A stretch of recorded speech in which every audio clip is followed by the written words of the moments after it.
Good afternoon. It is 3 o'clock. I'm just been on it live from the Circus Sports at Kentucky Downs Studios. The Titans and Colts face off for the final time this season on Sunday. The Titans have ruled out Calvin Ridley and Jeffrey Simmons. Arden Key and Xavier Woods are both questionable. The League Company countdown to kickoff begins at noon. Titans radio coverage takes over at 2:30 with kickoff from Indianapolis set for 3:25. Right here on The Zone. And some NFL news this weekend. Breaking news for the Philadelphia Eagles. Wide receiver A.J. Brown will miss Sunday's game versus the New York Giants with a hamstring injury. In college football this weekend, number 10 Vanderbilt hosting number 15 Missouri as College game day will be in Nashville. Kickoff is at 2:30 on ESPN. Number 17 Tennessee heads to Lexington to face off against Kentucky. Kickoff is at 6:45. You can catch the Ball Network coverage of the game right here on The Zone. Also, Tennessee basketball will host the Duke Blue Devils for an exhibition game on Sunday at Food City Center. Tip-off set for 6 p.m. and streaming on ESPN2. For your foundation repair, waterproofing needs, you need to visit USSTN.com. Bring news at once on your home for the Titans and Vols. This is 104.5 The Zone.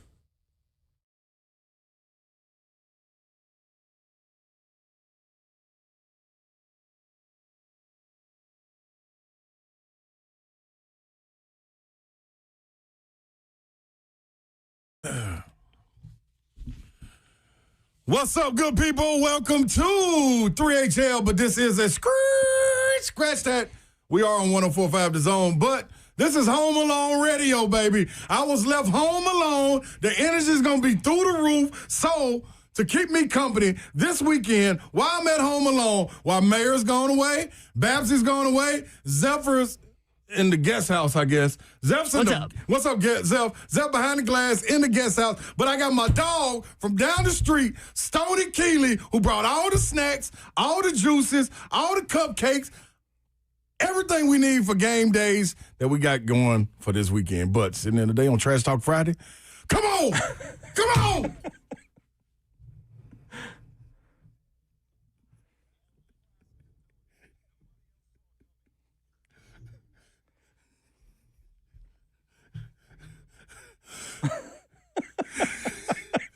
Ooh!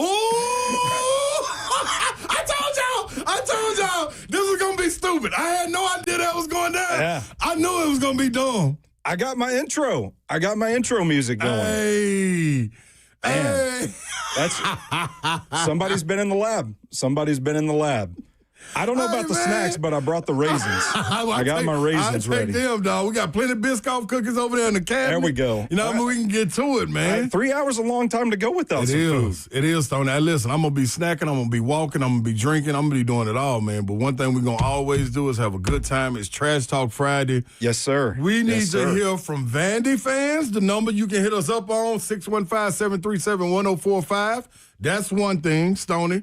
The second thing is, let me go and get this out of the way. We are powered by Spring Hill Heating and Cooling, the one and only HVAC units and company you need to be messing with because they're the ones going to keep you right. The other part is, Stoney, you got Titans coming up, Tennessee and Kentucky taking place, and it's just been revealed to me that you're an Alabama fan, Stoney. Yeah, I don't flaunt it the way Zach Lyons does. Okay, I can respect that. I don't flaunt it because you know, I've got a lot of friends that are Vols fans. You grow up in this area, you know, naturally your social circle is going to be like 90% Vols fans. And I learned real early, like, you don't talk mess because it's going to come back to you one day. It will come back, I promise. So I just sit back and enjoy my game on Saturday night, and I just don't talk. I leave it at that. Well, that's all right, man. You know what I mean? Because you got a good talker with you. So I'm going to pull it out of you. You're going to have to talk a little trash because it's Trash Talk Friday, too. Well, I was about to say, it is Trash Talk Friday. So That's all. I got a little bit of trash talk. I was talking to Joseph about it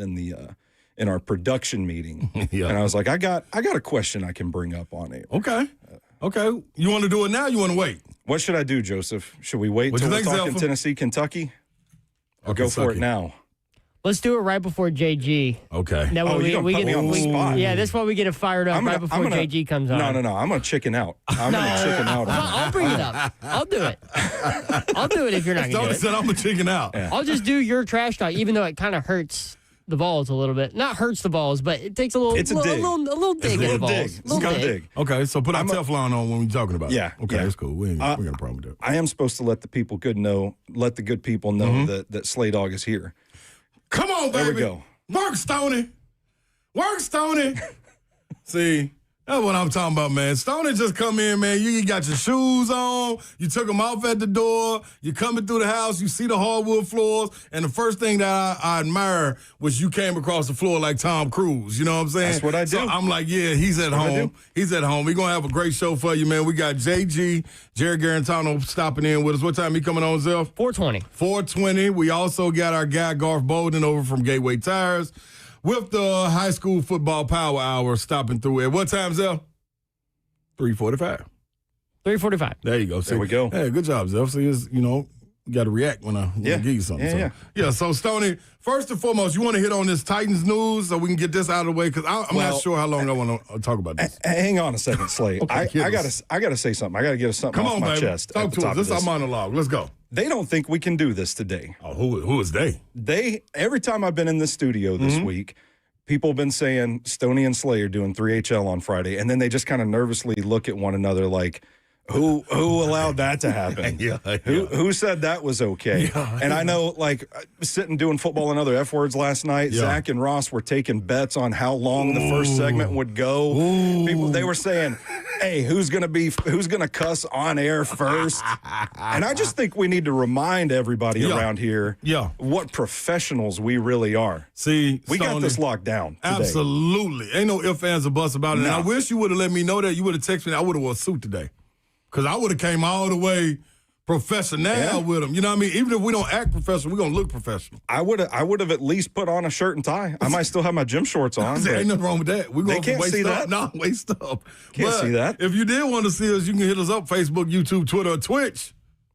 Twitch, please. Come on, wait, Stoney did it before I did. You ain't got to worry about it. Stoney got this, man. He wasn't there, so I wasn't gonna hang you out to dry. Man. No, and don't ever do that. So for all y'all people that are worried about if me and Stoney gonna be able to get through this, feel free to call in and tell us how good we're doing of a show as well. Understand that, because we take all constructive criticism, positive criticism, does not matter. Just give us the criticism. That's what we're looking for. So, Vandy fans, game day is in the building. Understand that. Drink is coming to town. Understand that. The buzz is buzzing. I thought it was going to be a minute before I felt the buzz, but riding down by West End yesterday, I could feel it a little bit. Yeah. This morning, I rode by, didn't really see it popping like it was supposed to, but coming in today, this afternoon, I did see, okay, Vandy's getting with it. So I'm expecting them to come with everything. Like, it's not often you get game day. I was corrected today. Game day, this is their second time being here. I thought it was their first. But somebody said, I think in 2008 they were here. I don't remember that. I didn't either. And I'm Nashville born and raised, and I'm right here. I still missed it, so I understand. Thank you for correcting me. But let's act like it's your first. Yeah. Stoney, I want to know, and we're going to get into this a little bit later too, but I need to know first thoughts on this Vanderbilt team, though. Especially with game day in the building. First thing, I would love to be feeling a buzz right now, but I've been on these antibiotics for like 3 weeks now, so I can't feel. I'm just watching. I'm just watching everybody have fun. Yeah. I think the thing that's interesting about this Vanderbilt team is, I mean, for one, like, you got Diego Pavia, fourth in the Heisman odds right now. We've seen Vanderbilt play with some skill position players before. They've sent some wide receivers, some tight ends, some running backs to the NFL before.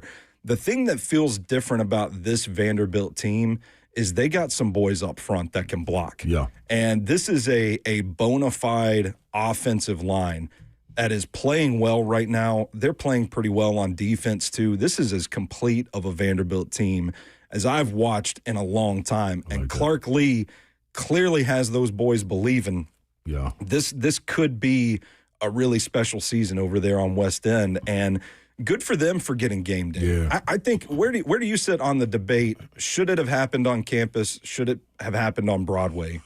Golly, that's a tough one. I think, man, if it's about them, they brought this, I think that would be more of a shine on the city of Nashville if it was on Broadway. Yeah. And this right now is about Vanderbilt, especially with the renovations that they had take place there. You want to show that off. You know what I mean? Because anybody that's not seen Vanderbilt within the last year and a half or year, it's an eye-opening experience. Yeah. And you see what they did right there. You used to see the Marriott and then you look straight at Memorial Gymnasium. And, you see the end zone at the stadium or the football stadium. But now, the way they got that thing built up, and if you get an opportunity to take a tour in there, it's really like, oh, okay. Oh, yeah. y'all want to be taken seriously. Okay, so I think it's a hell of an opportunity to show it off to the country, and everybody needs to take notice, just like they took notice of what Clark Lee is over there doing, like what you said. So that's what it's about. All that said, though, man, this Missouri team is an interesting matchup for Vanderbilt because they're going to come in and run the ball. Yes. They got some edge rushers we're going to be talking about on Sundays, too. They got some players on defense. And it always kind of feels like I'm starting to get this way even as an Alabama fan. The gauntlet they've been through, it's like, oh, man, if we can do this, we can do anything. Yeah. And it feels like that's always what happens right before the fall. Yep. So I'm not saying trap game because I do think this Vandy team has some real heart to it. Yep. And they seem well prepared week in and week out. Agreed. But this point spread's tight for a reason. Yes. This is going to be a pretty fun matchup tomorrow. It is. We're going to be able to get into that later, too. But to put a cap on that one, that Hardy young man, like as much as we talk about Diego Pavia and how much he played with a chip on his shoulder, Hardy, he got a hell of a story, too. He playing with that same chip. The way that man runs, dog, like you got a problem. If you hitting him one-on-one, you better hope your boy's coming to help you. Because you're going to need a little bit more than just one person to take him down. So we're gonna touch on that. Vandy, you got your lines open, 615-737-1045. It is Trash Talk Friday. I need to hear all about it. I saw on our rundown, Stoney, an open topic. Yeah, I threw some stuff on there. Because, I over-prepare. Yeah. If you tell me bring 10 topics to the table, I'm going to bring you 20. That's a good way to be. That's what we got, because I want to be full. I want to be able to go back for seconds and thirds. And with this one, Halloween stories. Now, you got to paint that for me. Like what, Halloween stories as a kid, some that moved you, some that scared the living daylight out of you. What do you mean Halloween stories? I mean, I'm just saying 'tis the season. Like I was going to ask, are you a big Halloween guy? Absolutely. Do you celebrate? Dress up you. And then, what is the scariest thing that's happened to you? Anything freaky? Well, I shouldn't say freaky. Anything, anything scary happens spooky. To you. Yeah. There we go. That's spooky. the word. Not freaky. Spooky. No, I like freaky. Freaky's a different conversation. It's freaking Friday. I'm just saying. You know what I mean? Never know what's going on. Goblins, goblins, all of it. They jump out. I'm just saying. Yeah, head on a swivel. You see, this is what they talking about, Stone. They don't think we can do it, but we got topics. We can do it. Yeah, we got the energy. We got guests lined up. Zeph's here. This is what we calling this? Home Alone Radio, Zephyr. Home Alone Radio. Is this our break time, Zeph? You probably got another minute and a half. You know what? Zeph, take us to break early. This is how good me and Stoney are. Take us to break early. We'll be right back.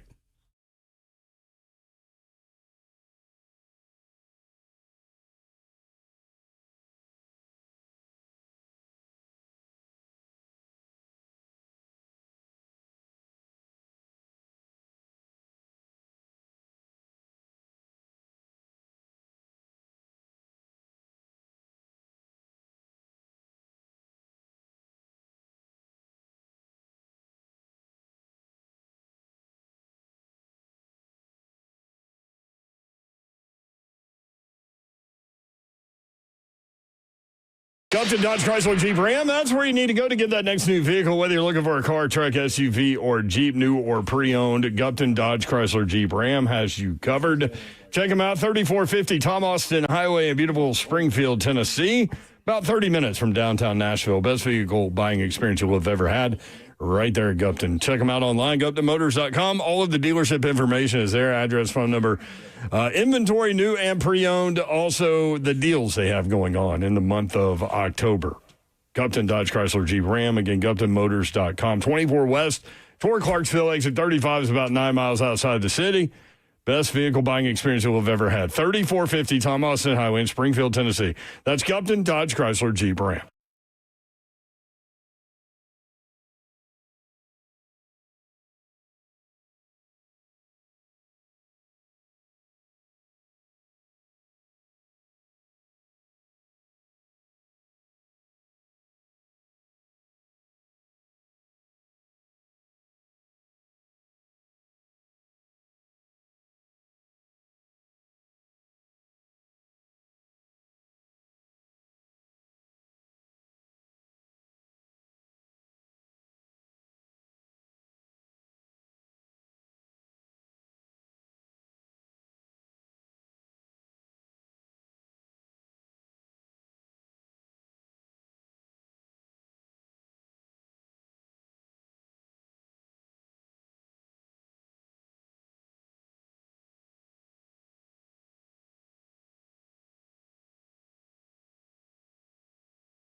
What's happening, people? Welcome back in to Home Alone Radio right here, powered by Spring Hill Heating and Cooling. This is formerly known as 3HL, man, but you got me, Big Slay, and my dog, Stoney Keeley, rocking with us today. So we will be keeping you company on this Trash Talk Friday. If you got Trash Talk, make sure you call in 615-737-1045. They said, and I like to say they said it was going to be difficult for me and Stoney to stay on task, but they should also listen to these commercials that we got coming back on before. I don't know what the name of that band was, but I'm not saying it. That caught me. It's not getting repeated. It's not getting repeated. Yeah, that was a dump button. That one, band. That band when it come up every single time. Dump button on the commercials. Yeah, like golly, that was real. That caught everybody off guard. But hey, we're here, man. Let's jump into this Titans news, Stoney. The state of the Titans. But first and foremost, Zephyr, give us this injury report. Let us know exactly what we're working with coming on Sunday against the Colts. Which team you want to start with? Definitely let's go and start with the Colts. Start with the Colts. Colts. They only got 3 guys on the final injury report. Sounds right. Defensive end Samson Ebukam with a knee injury. He will be out. Cornerback Jalen Jones will be out with a hamstring injury. And defensive end Tyquan Lewis will be questionable with that groin injury. Now for the Titans, Arden Key will be questionable. He did not practice today, but was limited on Thursday. It's the first time he's practiced in a couple of weeks. He is questionable on Sunday with that quad injury. And safety Xavier Woods, who's been limited all week, he's questionable with that ankle injury. It makes me think about Kevin Winston Jr. and maybe seeing some more defensive snaps for the rookies. Nice. Would be good to see. Who's out? Blake Hance, offensive lineman, out with that shoulder back injury he's dealing with. Wide receiver Bryce Oliver out with that knee injury. Calvin Ridley and Jeff Simmons both out with hamstring injuries. And then another news nugget today is the Titans signed Mason Kinsey to the active roster from the practice squad. Oh, boy. Meaning he's one of their 4 wide receivers that they're going to have on the active roster. So I'd assume that either Prochet or Xavier Restrepo are going to be a call-up candidate for Sunday's game. Where were you for the Mason Kinsey game? Just the one? That's the one. On the road? All in the fourth quarter in garbage time when the Colts are up 35 points. But, yeah, I digress. But the shine must go on. It's all right. It's all right. Okay, state of the Titans right now, Stoney. Where do you lie with this Titans team, knowing who's coming into this game injured? What's expected of the Titans in this game? I think the optimistic take, if I want to see them show some consistency, because we've seen this team be competitive at times this season. I want to carry that beyond the first quarter. Right. I want to see them play more competitive ball consistently late into the game. This is a tough opponent. Yeah. And I think this is the best team in the NFL right now. Mm-hmm. They are efficient and balanced on offense. You watch this Colts tape, and it's like whatever they want, they're going to get. I mean, if they're running the ball, if they're throwing it, they are the type of offense that will step back and let your defense step on the banana peel. Right. Like, however you play, they seem to have an answer for it. Mm-hmm. If you're going to drop everybody back and take away the explosive, fine. Daniel Jones will just dump it off to Tyler Warren 8 yards down the field, and he'll turn it up for a 20-yard gain. Yeah. Or they'll run the ball. They'll spread it out, run the ball. And if you come up to play the run, guess what? They're going to take a deep shot to Alec Pierce down the field, and they've connected on some of those too. So it's a patient offense. Yeah. It's an efficient offense, and it's a really bad matchup for a Titans defense that's coming off of a game where they really struggled with New England kind of doing whatever they wanted to do on offense a week ago. So I'm not expecting a win on Sunday. I'm sure there's a path. It's the NFL. Any given Sunday, there's a path for a Titans victory, but I'm not expecting it. I just think this is a bad matchup. I just want to see them competitive late in this game. Yeah, so you can see the progressions going in. Let me tell you, Stoney, this is when I think about the Titans right now and walking into this matchup, coming into the season, I felt like the Titans were going to be – I'll use this boxer analogy. So they were an aggressive style boxer who when he comes out the corner, you remember how Iron Mike, for you kids at home, Iron Mike Tyson used to come out, he used to push his gloves together to pierce through his gloves, So Tyson is going to be on the attack. Yeah. He's trying to lay the first hit, so whatever plan you got, it's going to be changed. I think that's what I was perceived. I thought the Titans were going to come out Me too. and be like this all season. Yeah. They're going to strike first. It's going to be high tempo. It's spaced out. Cam get to work. It's Darden Hill. You got Pollard and Tajay. That's going to be all a part of it. Offensive line's going to scheme up some great things. But it's like a aggressive fighter that wants to strike first that never worked on defense. And we got punched in the mouth. Man.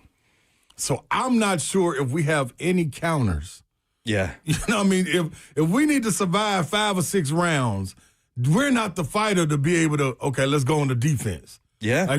So I really don't know what to expect from this squad going forward, man, because the Colts are that team that's going to strike first. Yeah, man, I mean, to that point, I kind of thought going into the season, looking at the state of the roster and how heavily they focused on the offense, I thought, okay, well, maybe the defense is going to be suspect this season, but the offense, if they have a little higher floor at quarterback, a little more stable quarterback play, and if this offensive line can protect better, those were the two things last year that just completely hamstrung this team. Good deal.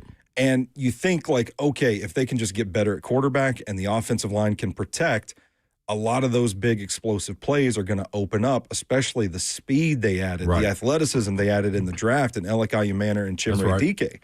And so you're thinking like, okay, this is going to be a team that maybe they give up a lot of points, but man, this offense is going to be fun to watch. And they seem tentative. Like they seem unsure of, like to go back to boxing, it's like they seem unsure, like they're pulling punches. They're unsure of when to step in and strike.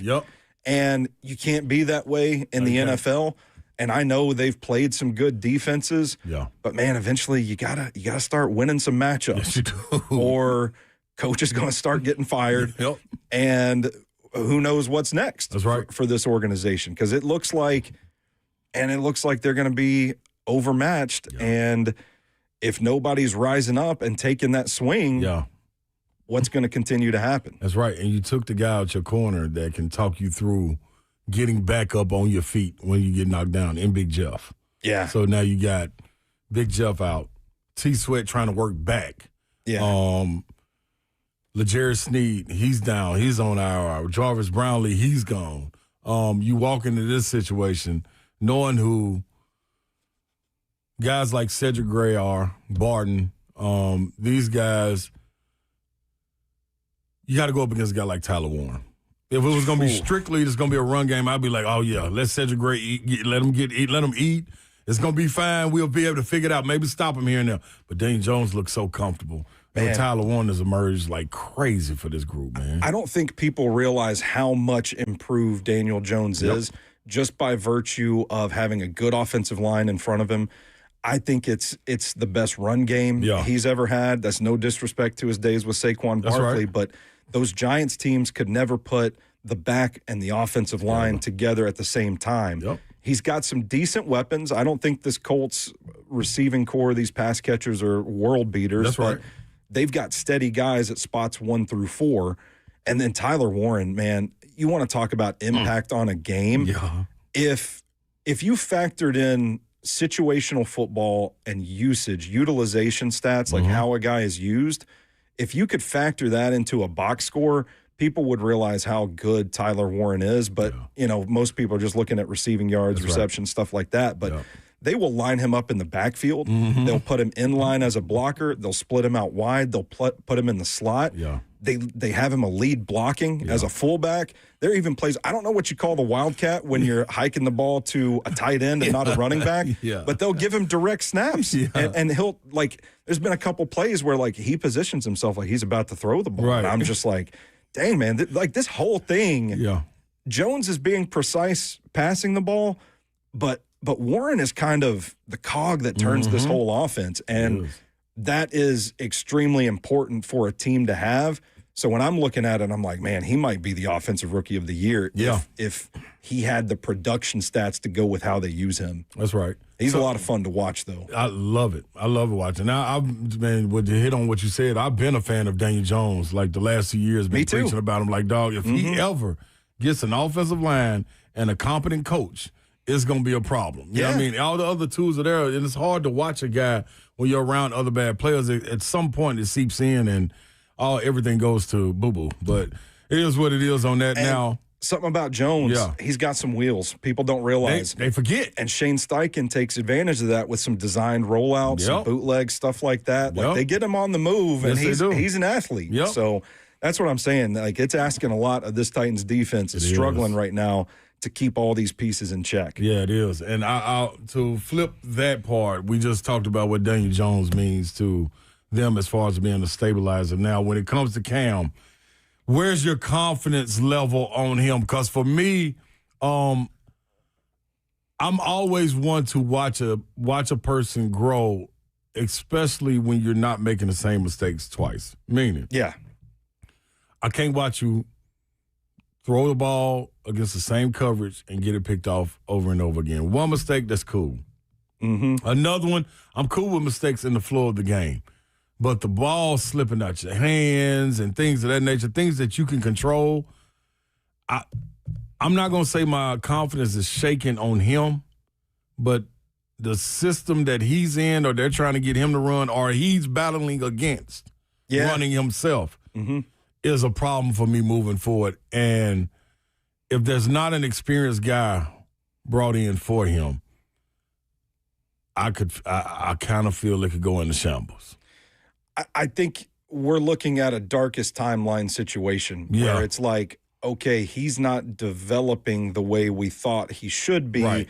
And now there's about to be more turnover in the coaching staff. So if you don't get this next head coaching hire right and they don't click, they're not, symbiotic from the jump, then I think we could go down that path where it ends up in a situation like Daniel Jones, where we're talking about a really talented guy that just has turnover at coordinator over and over, that can never seem to get the roster perfect around him, and then he flames out, and the next thing we know, like Cam Ward's in a Jets jersey out there balling out having a ball in 3 or 4 years. To avoid that, I think you gotta get this coaching hire right. And I think it is imperative. I don't want to overstate it, but to me, it kind of feels like a crossroads for this franchise where there's been all this turmoil and change.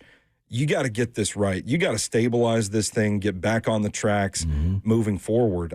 Cam, the thing that concerns me about Cam is that his game at Miami had a turnover-worthy quality to it. Right. But you chose to live with that because for every turnover-worthy play he was putting out there, he'd make 4 or 5 plays in a game where you're just like, holy smokes, how did he land that? How did he connect that? The problem with the Titans so far is that you still have the turnover-worthy plays, but you might get like 1 or 2 thrown a game. And it seems like he's constantly – I don't know if this was the design of the offense. This might shock some people, but I don't have a copy of the Titans offensive playbook handy. Come on, Stone. I know you got it. But it's somewhere. Come on, dog. He seems to be holding the ball a little too long, looking downfield, big play hunting. And I think that's something that's coachable, that you can get him to kind of take more of the checkdowns, the safe stuff, or even throw the ball away instead of taking sacks or fumbling, that sort of thing. And so I think that's a coachable thing that you hope. What we've learned about him so far is that he is a dog. He is competitive. He's got the mental makeup that you look for in a quarterback. And so you hope that that's the thing that gets him back on track and that aids him in his development, gets him where he needs to go. Can you see at some point this season, I don't know, week 11, week 12, maybe the corner turning?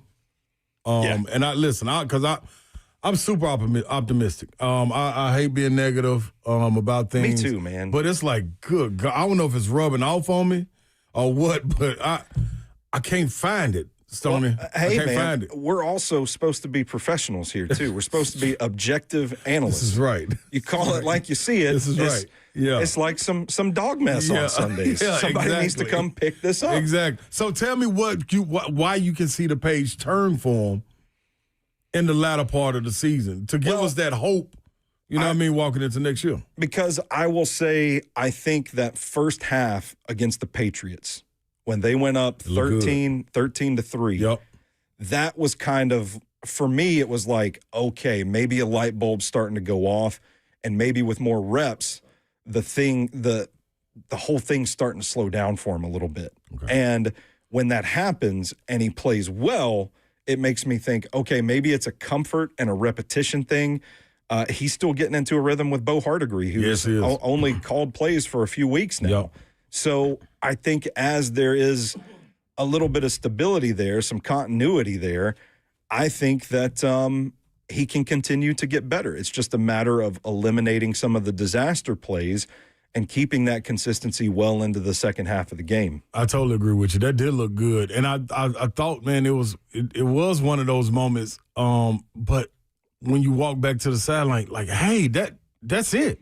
That's it. Like, let's do that some more. More of that. Yeah, let's lean into it. Give us some more of that. The offensive line, they were blocking. Like, it was like, whoa, okay. They were running the ball and finding success running the ball. Everything was balanced. The Patriots went up, what is it, like 17-3 or something like that. And then it was like, oh, snap. Yep. We got to just press the panic button. Let's get out of here. We can't run the ball at all anymore. We got to sling this around the yard. And the Patriots coaching staff was looking at that like, that's exactly what we want you to do. See. You played right into what they wanted to do, and it was like running up into a brick wall. That's not a good thing, man. The line's going to be open for you guys. Y'all can jump in on this conversation. All the conversations that we got taking place today, 615-737-1045. Zeph, what line you want to go to is behind me, so you're in charge of this, my brother. Let's go to P-Dog in Nashville. Let's talk about Cam's confidence and turnover issues. P-Dog, what's happening, man? Yo, Slay, what's up, dog? It's good to hear from you guys. Man, no doubt. Tony, welcome to the jam, man. Y'all are kicking it, man. I'm loving this already, you know.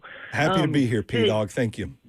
Yeah, it's T-Dog, just to make sure we get that right. T, that's my bad. That's my bad. Come on, Zephyr. Joseph. I know I done heard of a T-Dog. I ain't never know P-Dog. There you go. That's right. Me and Slay's kids play ball together in some of the leagues. But, hey, for real. Real quick, that's all right. Real quick, I just wanted to find out, like, I feel like Cam's a great thrower of the ball, but I'm shocked that he's, like, not a great scrambler. It doesn't seem like he can kind of get himself into situations, moving the pocket and stuff like that. So that's one thing. I was wondering what you guys thought about that. And then for two, man, those two fumbles back-to-back weeks were really weird because the ball just fell out of his hand. He looked really lethargical. There was no, like, response. I tried to jump on it or nothing. Almost like he didn't even know the ball was coming out of his hand. I just thought that was really kind of weird. And so I would love to hear your thoughts on those fumbles. Like, what in the world? Why wouldn't he, like, just jump on it? Or it's almost like he didn't even know. It was the weirdest thing I've ever seen. Yeah. All right, man, thanks a lot, guys. Y'all crushing it. No doubt, man. Appreciate it, man. On that first part, Stoney, I'm going to let you answer that because you watched him a little bit more in college most definitely than I did. The second part, the fumbles, I think, man, honestly, that's one of those situations where you're naturally just instinctive going and playing ball and forgetting where you are, I think, at times. You get so comfortable and want to make so much happen so fast, the little small things, they start to leave you. You know what I'm saying? If I were relating it to basketball, it'd be a situation where I'm trying to make up ground, and the easiest thing, like, I know I need to make this layup and get back into a press. I blow the layup because I'm thinking about the press. You know what I'm saying? You're looking ahead too much. And I think it's just the small things. And I will say, man, like, you can – I don't know if this was a problem in college leading up to it, but this is one of those things, man, you can put a glove on. You know what I mean? Like, if that continues to be a problem, it can be fixed. So – I just think it's a him problem looking ahead and trying to correct so many things, dog, that you can't correct and get it all back at once. Yeah, as far as the fumbling thing goes, you talk to a lot of quarterback guru guys, and they tell you, like, you can't course correct and have him grip the ball as tight as possible, because then it's going to lead to more issues. It's going to be squirting out of his hand all the time. So I don't know. I do think it's one of those weird things where everybody knows it's an issue, Everybody knows it's not acceptable. You just have to stop doing it. You just got to stop doing it. I'm with you, though. I do wonder, because if you watch those plays, it's almost like the first time it happened, I had people texting me, DMing me, asking me, did he pat the ball out of his own hand? Yeah. Because guys pat the ball before they throw it. It's like a rhythm thing for a lot of guys.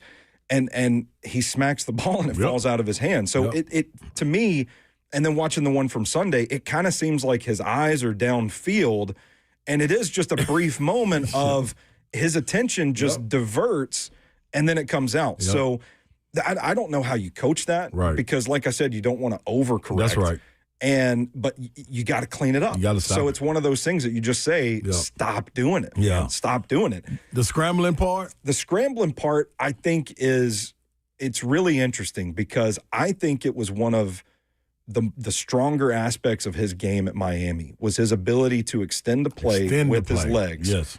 And I do think he can convert on like a 3rd and short on a designed run that – he's not the fastest. He ain't Lamar Jackson out there running all over the place, but he, like Daniel Jones, is that same kind of guy where deceptive, can pick up a few yards when he needs to. Yeah. The question I have is in the confines of this particular offense that it is highly timing based, where guys are going to come open on just about every play. Yeah. Guys are going to spring open, but the ball has to be there right there the moment that they're open. And that sort of rigidity, I wonder how it affects his ability to just freestyle flow, because everything is so set in front of him and based on a particular time. It may be overthinking, like I've got to be at this spot by this time, instead of just I'm going to see what they do and I'm going to adjust and do whatever I do. I wonder how much the freedom in this offense affects that. So I want, before we go to break, let me add to that with when you're watching guys like Jackson Dart, Drake May, God, I had somebody else in my head. You said Daniel Jones, even Patrick Mahomes. Like, these are none of the freakish athletic Lamar Jacksons, none of these guys. Like, but they find a way to, and he seemed to do that early on in the season. Game 1 and game 2. Like, I remember one. They got called back, their first home game here. It got called back. He was scrambling for like 20 yards, and we kind of never seen that again. So it definitely can be done regardless if he's fast or anything. You know what? I know we got to get to break. I'll keep it short and sweet.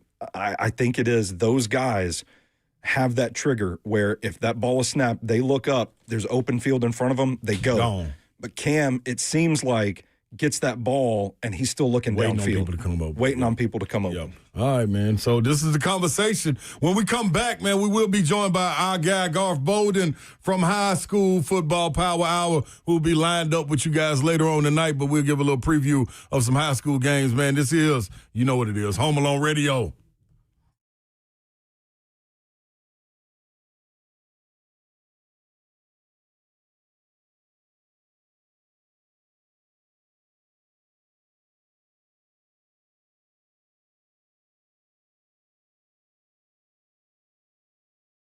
I want to tell you about a guilty pleasure, and I got this over the weekend and tried it over the weekend. Daisy brand ranch dip, really, really good.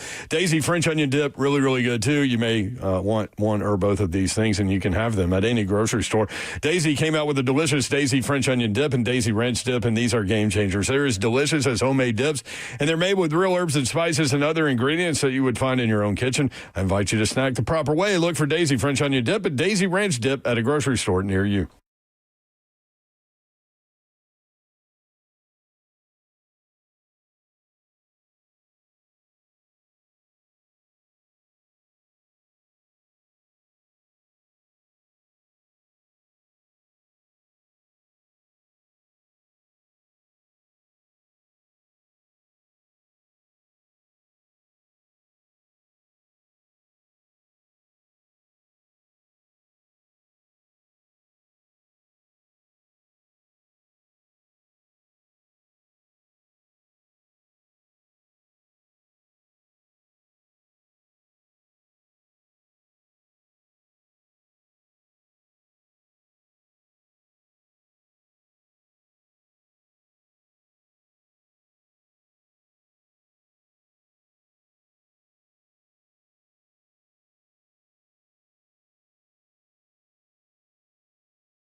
What's up, good people? Welcome back in to Home Alone Radio right here on 3HL by way of 104.5 The Zone, man. We're locked and loaded on this good Trash Talk Friday.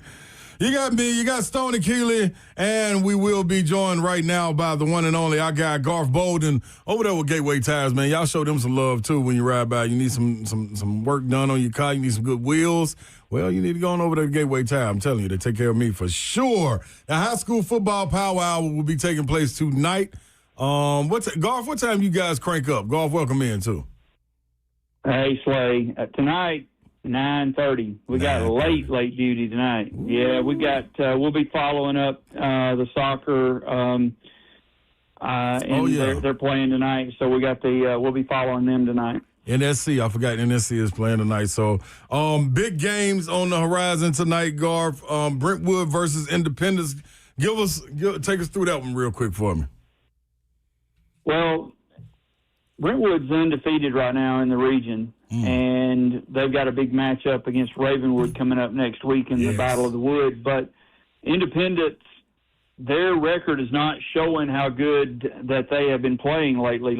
They held Ravenwood to a tight first half 2 weeks ago, and then last week they held Page to a very tough first half and then gave way into the second half. So tonight should be a really good matchup.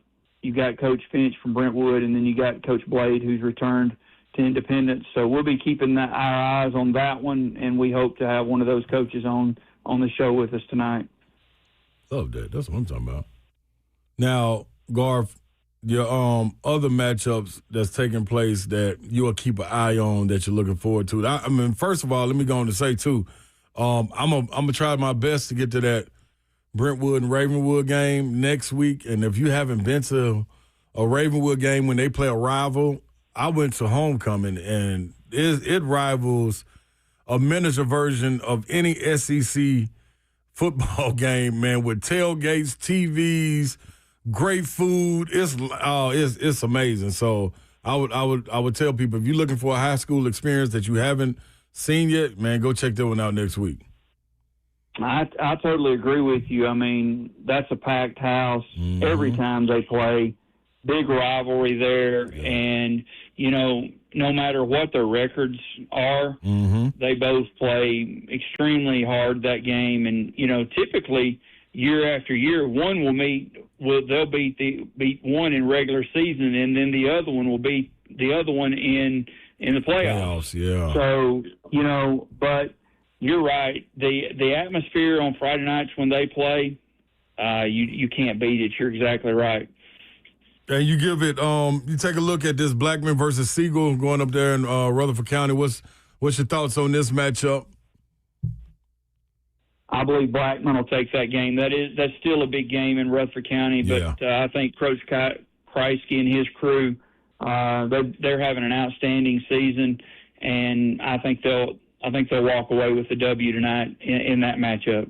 Man, now Knoxville Catholic taking on CPA. Where's CPA right now? Are they at a turning point where they can go up or down, or are they still thriving? You know, they're at a point where they've got to have a statement game. With being bumped up this year, a classification, they have to make a statement. The season, their record does not indicate how good a team they are. Yeah. But as the season's winding down with 2 weeks left, they need a win tonight to, you know, thrust themselves into the playoffs, and then anything could happen. I mean, once you get past Baylor and McCallie, and of course Brentwood Academy, Innsworth, they're having great seasons. You know, it could be anybody's postseason right there. I mean, but Baylor and McCallie, they're still the class in Division II there, most definitely. Garth, I'm curious because you've said a couple of times about a couple of different teams that they're maybe playing better than their record would indicate. So as we make this kind of final push towards the playoffs, what are some other teams that kind of fit into that category that you think are going to be interesting to watch over the next couple of weeks that are playing good ball at the right time and have a chance to really make a push towards the playoffs? Well, we just mentioned Independence. So you'll have, out of that region, you'll have the top 4 advance. So Independence, they're playing better football than their record shows. Also, another team to keep their eye on in Williamson County is Nolensville. Nolensville is undefeated in the region. They play Rossview tonight, but then next week is the big matchup against Page. Well, Page is certainly the class, and in their classification, they're ranked number 1. So they go up against them next week. Riverdale, I think Riverdale's got a chance. And then you go over into the Clarksville area. That's a toss up there. And then, of course, Cheatham County and those guys, they're all playing. And Lebanon's playing really good football as well. Man, Garth, this FRA and Grace Christian, like FRA, they took Antioch, man, they took every blow that Antioch could throw, and then they were able to score 27 points in the fourth quarter, which was huge on their last outing, man. How do they bounce back, FRA, and try to get this? I think 2 one-loss teams going against each other on this one. Yeah, and Grace Christian is a surprise. No one expected them to have the season that they're having, but they're going to face FRA this week, and they're going to face a very good BGA team next week. Antioch, that team, they're the real deal. There's no doubt that, they're going to go far in the playoffs, in my opinion, but FRA should bounce back fine tonight against Grace Christian. I mean, I just don't think that Grace Christian, even though I love the Cinderella story that Grace Christian has had, I don't think they can match up against FRA tonight. Man, that is. Y'all got a full slate, man. You guys feel free to call in 615-737-1045. And y'all tune in tonight starting at 9:30 after NSC plays the High School Football Power Hour with Garth Bowden and Charles Pulliam. Garth, look forward to y'all. Have plenty of snacks in. I got some Biscoff cookies if you guys are in studio, so help yourself. Okay, well, I appreciate that, Slay. I've been wondering when you were going to leave us some snacks. Tonight, I'm going to have to drink more than one energy drink to get through tonight, 9:30 to 11:30. That's going to be a late one, but you know what? We'll make it happen. I know y'all will, man. We appreciate it, Garth. Y'all have fun tonight, brother. All right. Appreciate you, buddy. All right. This is Home Alone Radio. When we're coming back, me and Stoney, we'll dive into some SEC weekend previews. And Stoney may have a jab at Jared Garantano? No. Oh, okay, no. That's at Tennessee. It's at Tennessee. From the okay. Kentucky I'm just, hey, listen, hey, man. I'm just here to have a good time. That's all. If that's the good time we having, then I'm here. We are having a good time. Okay, well, this is Home Alone Radio.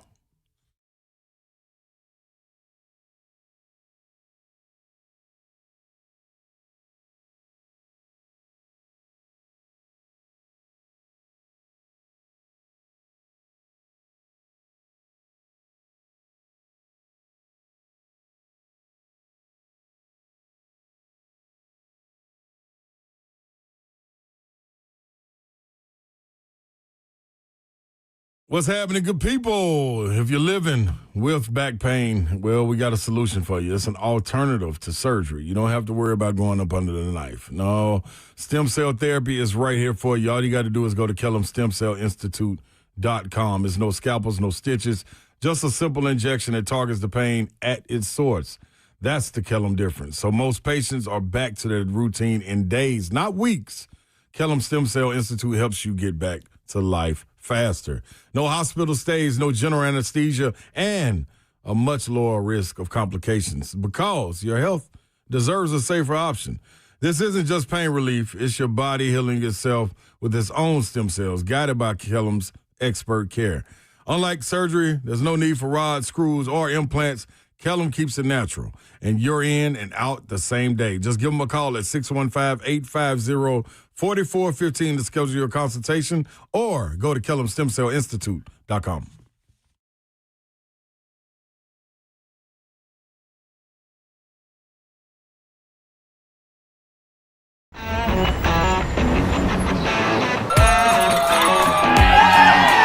Smashville hockey. Around here, it can sound like a language of its own. But hey, if you can pronounce Demumbrian, then names like Yossi, Shea, and Marchessault will roll right off the tongue. Nashville Predators, only in Smashville.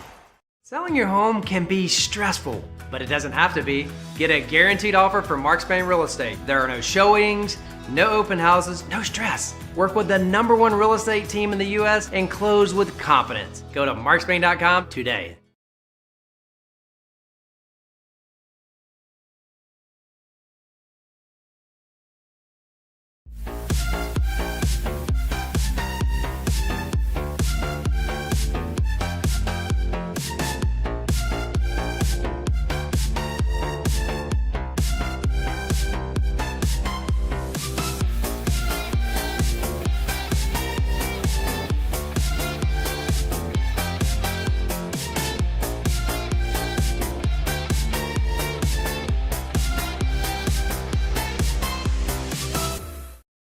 Let's face it, buying a vehicle should be straightforward and stress-free, and that's exactly how Two Rivers Ford has been doing business for decades.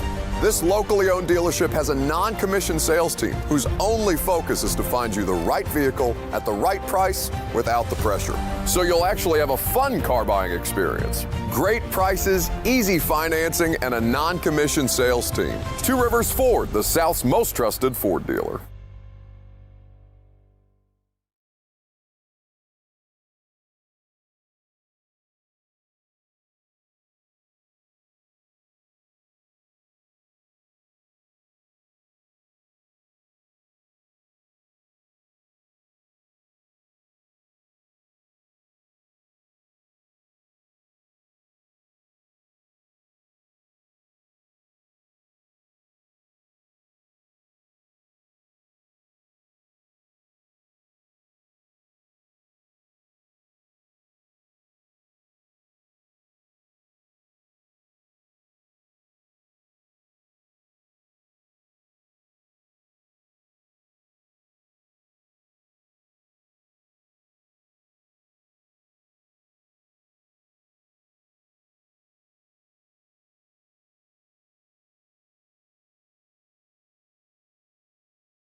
Good afternoon. It is 4:02. I'm Joseph Bonanno, live from the Circus Sports at Kentucky Downs Studios. The Titans and Colts face off for the final time this season on Sunday. The Titans have rolled out Calvin Ridley and Jeffrey Simmons. Arden Key and Xavier Woods are both questionable. League Company countdown to kickoff begins at noon. Titans radio coverage takes over at 2:30. Kickoff from Indianapolis set for 3:25 right here on The Zone. NFL news today. Philadelphia Eagles wide receiver A.J. Brown is listed as out for Sunday's game against the Giants. In college football this weekend, number 10 Vandy will host number 15 Missouri as College Game Day will be in Nashville. Kickoff is at 2:30 on ESPN. Number 17 Tennessee heads to Lexington to face off against Kentucky. Kickoff is at 6:45. You can catch the Ball Network coverage of the game right here on The Zone. Tennessee basketball will host the Duke Blue Devils for an exhibition game on Sunday at Food City Center. Tip-off set for 6 p.m. and streaming on ESPN2. For every foundation repair and whatever needs, you need to visit USSTN.com. Bring news at once in your home of the Titans and Vols. This is 104.5 The Zone.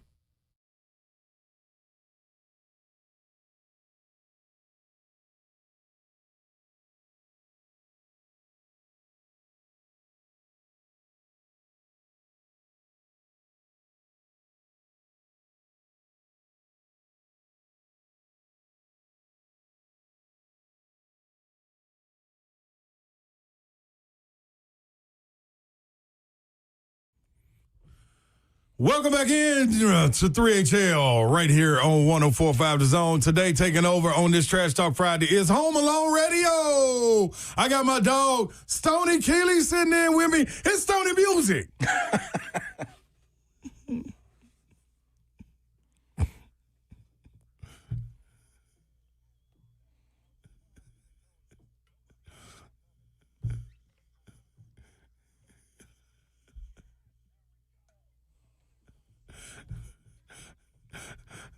Hey man, let me go and say this. Zephyr is behind the glass, man, holding it down while the uncles and aunties are away, or the brothers and sisters with Mayor, who's on assignment, and also Babsy, who's going on assignment as well. Listen, man, you came in there with that big glow, man, on the end of that, man. That right there, that's the intro right there, Stoney. I was about to hit that Triple H and spit my water up in the air everywhere listening to that. You wouldn't have been wrong. You wouldn't have been wrong. I promise you that, man. I don't know why people think it's so funny that I listen to Glorilla. I'm in her top 1% of fans on Spotify. I got the little video at the end of the year, Spotify Wrapped. Oh, man. And it's just like the same 8 songs over and over. Just heavy rotation. 100 times a day. Big glow, what they know Some about Sexy me. Red. Yeah, see, that's why I got to draw the line. No? Sexy Red just too much for me, man. Golly, come on, Sexy. Well, I mean, it's a certain vibe. It's definitely going to give you a certain vibe. I can't say what I want to say right now. Sometimes I be on my... Yeah, I mean, the people get it, Stoney. I promise you. They get it. Hey, man, I'm here holding us down as well. I'm in the building. Come on, baby.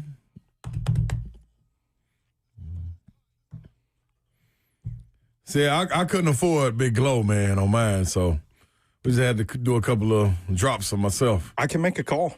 You put the word in for me. I greatly appreciate that, man. I don't know if you heard. I'm top 1% of fans on Spotify. And if they don't know, they better know.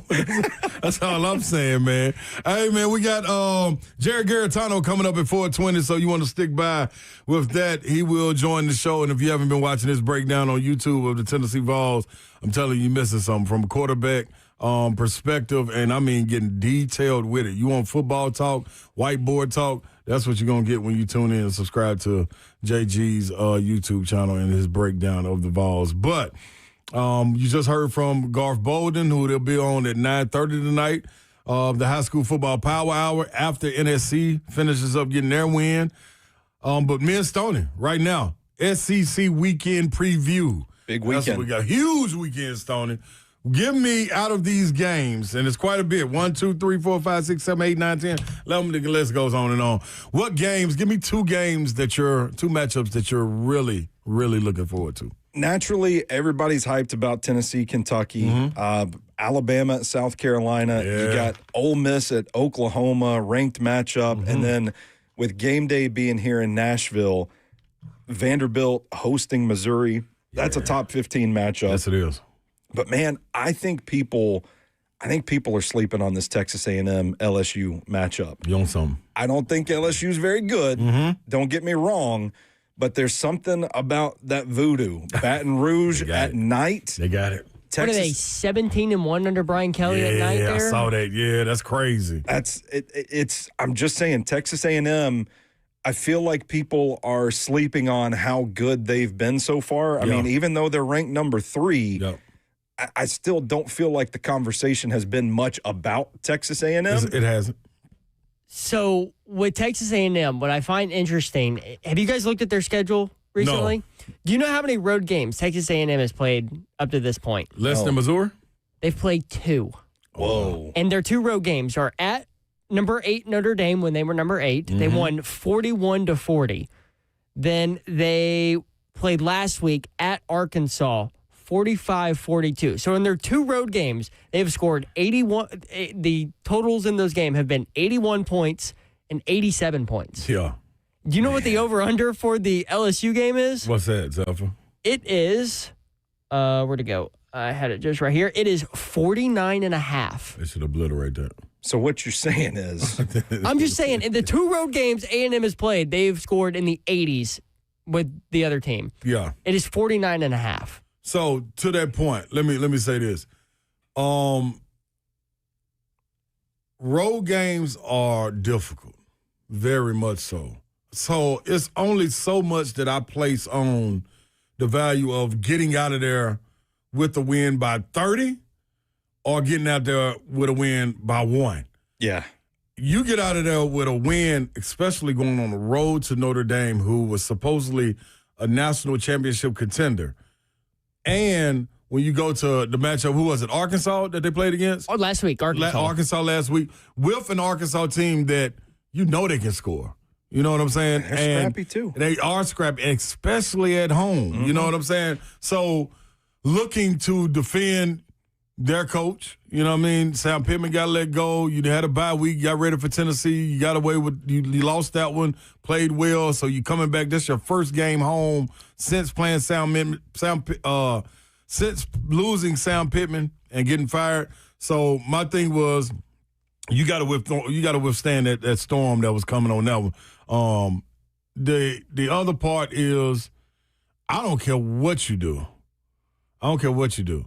If you can win on the road, especially in the SEC, I don't care how you do it. Now, I'm all for numbers and everything, too, but at the end of the day, if we can come back and get better and watch the film from a win, I'd much rather do that than a loss. You know what I'm saying? And I'm with you. I said in the beginning of the season, now I understand Garrett Nussmeier may be banged up, whatever it is, they're not revealing it. But I kept asking everybody that came on this show that was surrounding that program, that covered that program, that watched Brian Kelly and Nussmeier and them go, like, what is it about him? Like, whatever it is, it hasn't won me over. Yeah. And I need the people to tell me.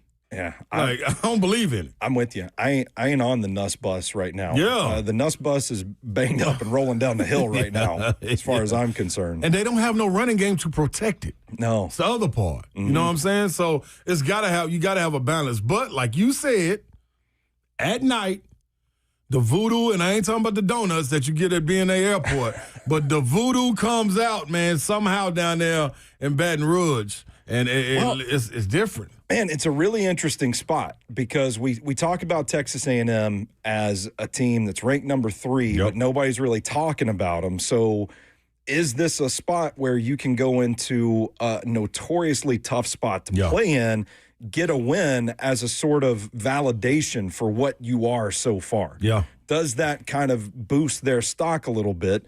Conversely, this season has not gone the way LSU has wanted it to go. No, it hasn't. And Brian Kelly starting to feel a little pressure yet again. Feels like we talk about it. It's a appointment radio. Every year it comes up. Brian Kelly, maybe feeling a little heat there. Yeah. How does his team respond with the number 3 ranked country or team in the country coming to them when they're in a spot where their season's on the line? If they're going to make any noise in this playoff push, they got to get this win too. So I think it's a really interesting spot that people are kind of sleeping on this game. Like this is a big, important contest for the SEC race. It absolutely is. Another one, man, and we can get into this one later after we talk to JG, is the one that the Texas at Mississippi State. Yeah. This game right here, man, Fluff Bothwell, is that how you say his name, the running back for Mississippi State? He missed the game versus Florida, correct? Correct. Yeah, so he missed that game. Walking into this game, it's a home game. They're begging people to come out.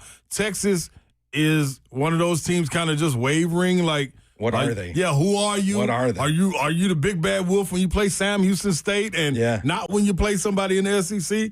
This is an opportunity for them to go and show who they are before a bruised up Vanderbilt walks into your stadium that's going to be just as physical as this Mississippi State team can be as far as their dual running backs go. So it's going to be interesting, man. Texas got something to show in these back-to-back weeks because a loss either here to Mississippi State or a loss at home to Vanderbilt. Then we start scratching our head with Sark as well. It's tough. It's a tough scene. You know what I mean? I guess big money being spent down there. Matthew McConaughey ain't on the front scene for no reason. You know what I'm saying? Like he is. I forgot what's the label they gave him? I went down there to call a game last year. Oh, he's like a professor, right? No, he has his own label. He may be a professor too, but he has his own label. He is it's like the president of the Texas fans or so. It's something weird, but he's the voice of Texas in all their sports: basketball, baseball, football, women's, everything. And he's on the front line. So for him to be out front like that. The Minister of Culture for the Texas Longhorns. That's his title. The Minister of Culture. First of all, Tennessee, we got to do something. Like if Matthew McConaughey can go get that, I'll be damn if I can't go get beat. Come on, man. I'll put on whatever what you need me in a tie? Or you need me in you need me in like a little rabbi outfit, or you know what I mean? Like whatever you need me in to be the Minister of Culture. Just say the word. I'm nominated. Say the word. I'm going to nominate myself. Are we starting the campaign? We going to have to, Zach. Yeah. Slave for Minister of Culture at University of Tennessee. What has Matthew McConaughey played? What he done played? I don't know. Sports-wise, he's played a lot of characters in movies. He definitely has played that. Now, his design of that Texas arena, ooh. That's big. Isn't McConaughey the one that got busted playing the bongos naked? No. Wait a minute. Hold on, Stone. Am I thinking of somebody else? Now you talking about the minister now. That is a Minister of Culture right there. I'm just asking. You asked what he played, and I'm like, I think he plays the bongos. In the nude. Some paparazzi got a photo of him in his house, sitting Indian style naked. I'm just asking. You asked what he plays. You don't know, but that's why I asked. I don't know. All right. But yes, slave for Minister of Culture. That's what I'm talking about. So we got some games to hit on, man. Don't forget, coming up, we got what is it? Stoney's betting? No, I got to come up with something. What do you call yours? Stoney's weekend bets? He's got to come up with something. You got a name for it though? No, I don't. You got an intro. You got to have a name for it. This was sprung on me. We'll workshop it. I don't know what this is about. This is self-doing right I showed up and this was on the slip of paper.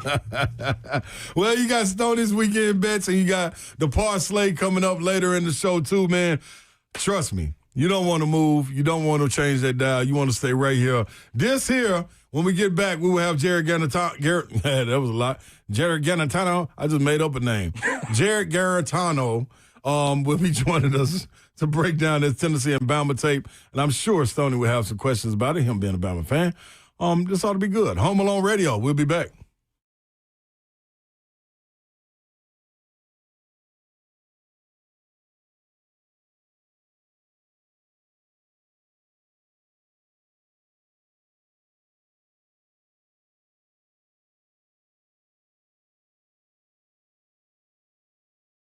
Spooky season meets Blue Raider football. Wednesday next week, October 29th at 6:30 p.m., Middle Tennessee hosts Jacksonville State at Floyd Stadium for a Halloween-themed night that you won't want to miss. By the way, 3HL broadcasting live from the Grove that day, 3 until 6 o'clock, and kickoff at 6:30. Bring the family early for trick-or-treating inside the stadium and let the kids show off their best costumes, because kids 12 and under get in free when dressed in costume, plus prizes for the best costume. Plenty of fun for the whole family. It's football, candy, and costumes all in one. Only at Floyd Stadium. Purchase tickets now. GoBlueRaiders.com/tickets. That's GoBlueRaiders.com/tickets.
Welcome back in to Home Alone Radio right here on 3HL. We're by way of 104.5 The Zone. We locked and loaded with you on this Trash Talk Friday, people. A lot of big games taking place this weekend.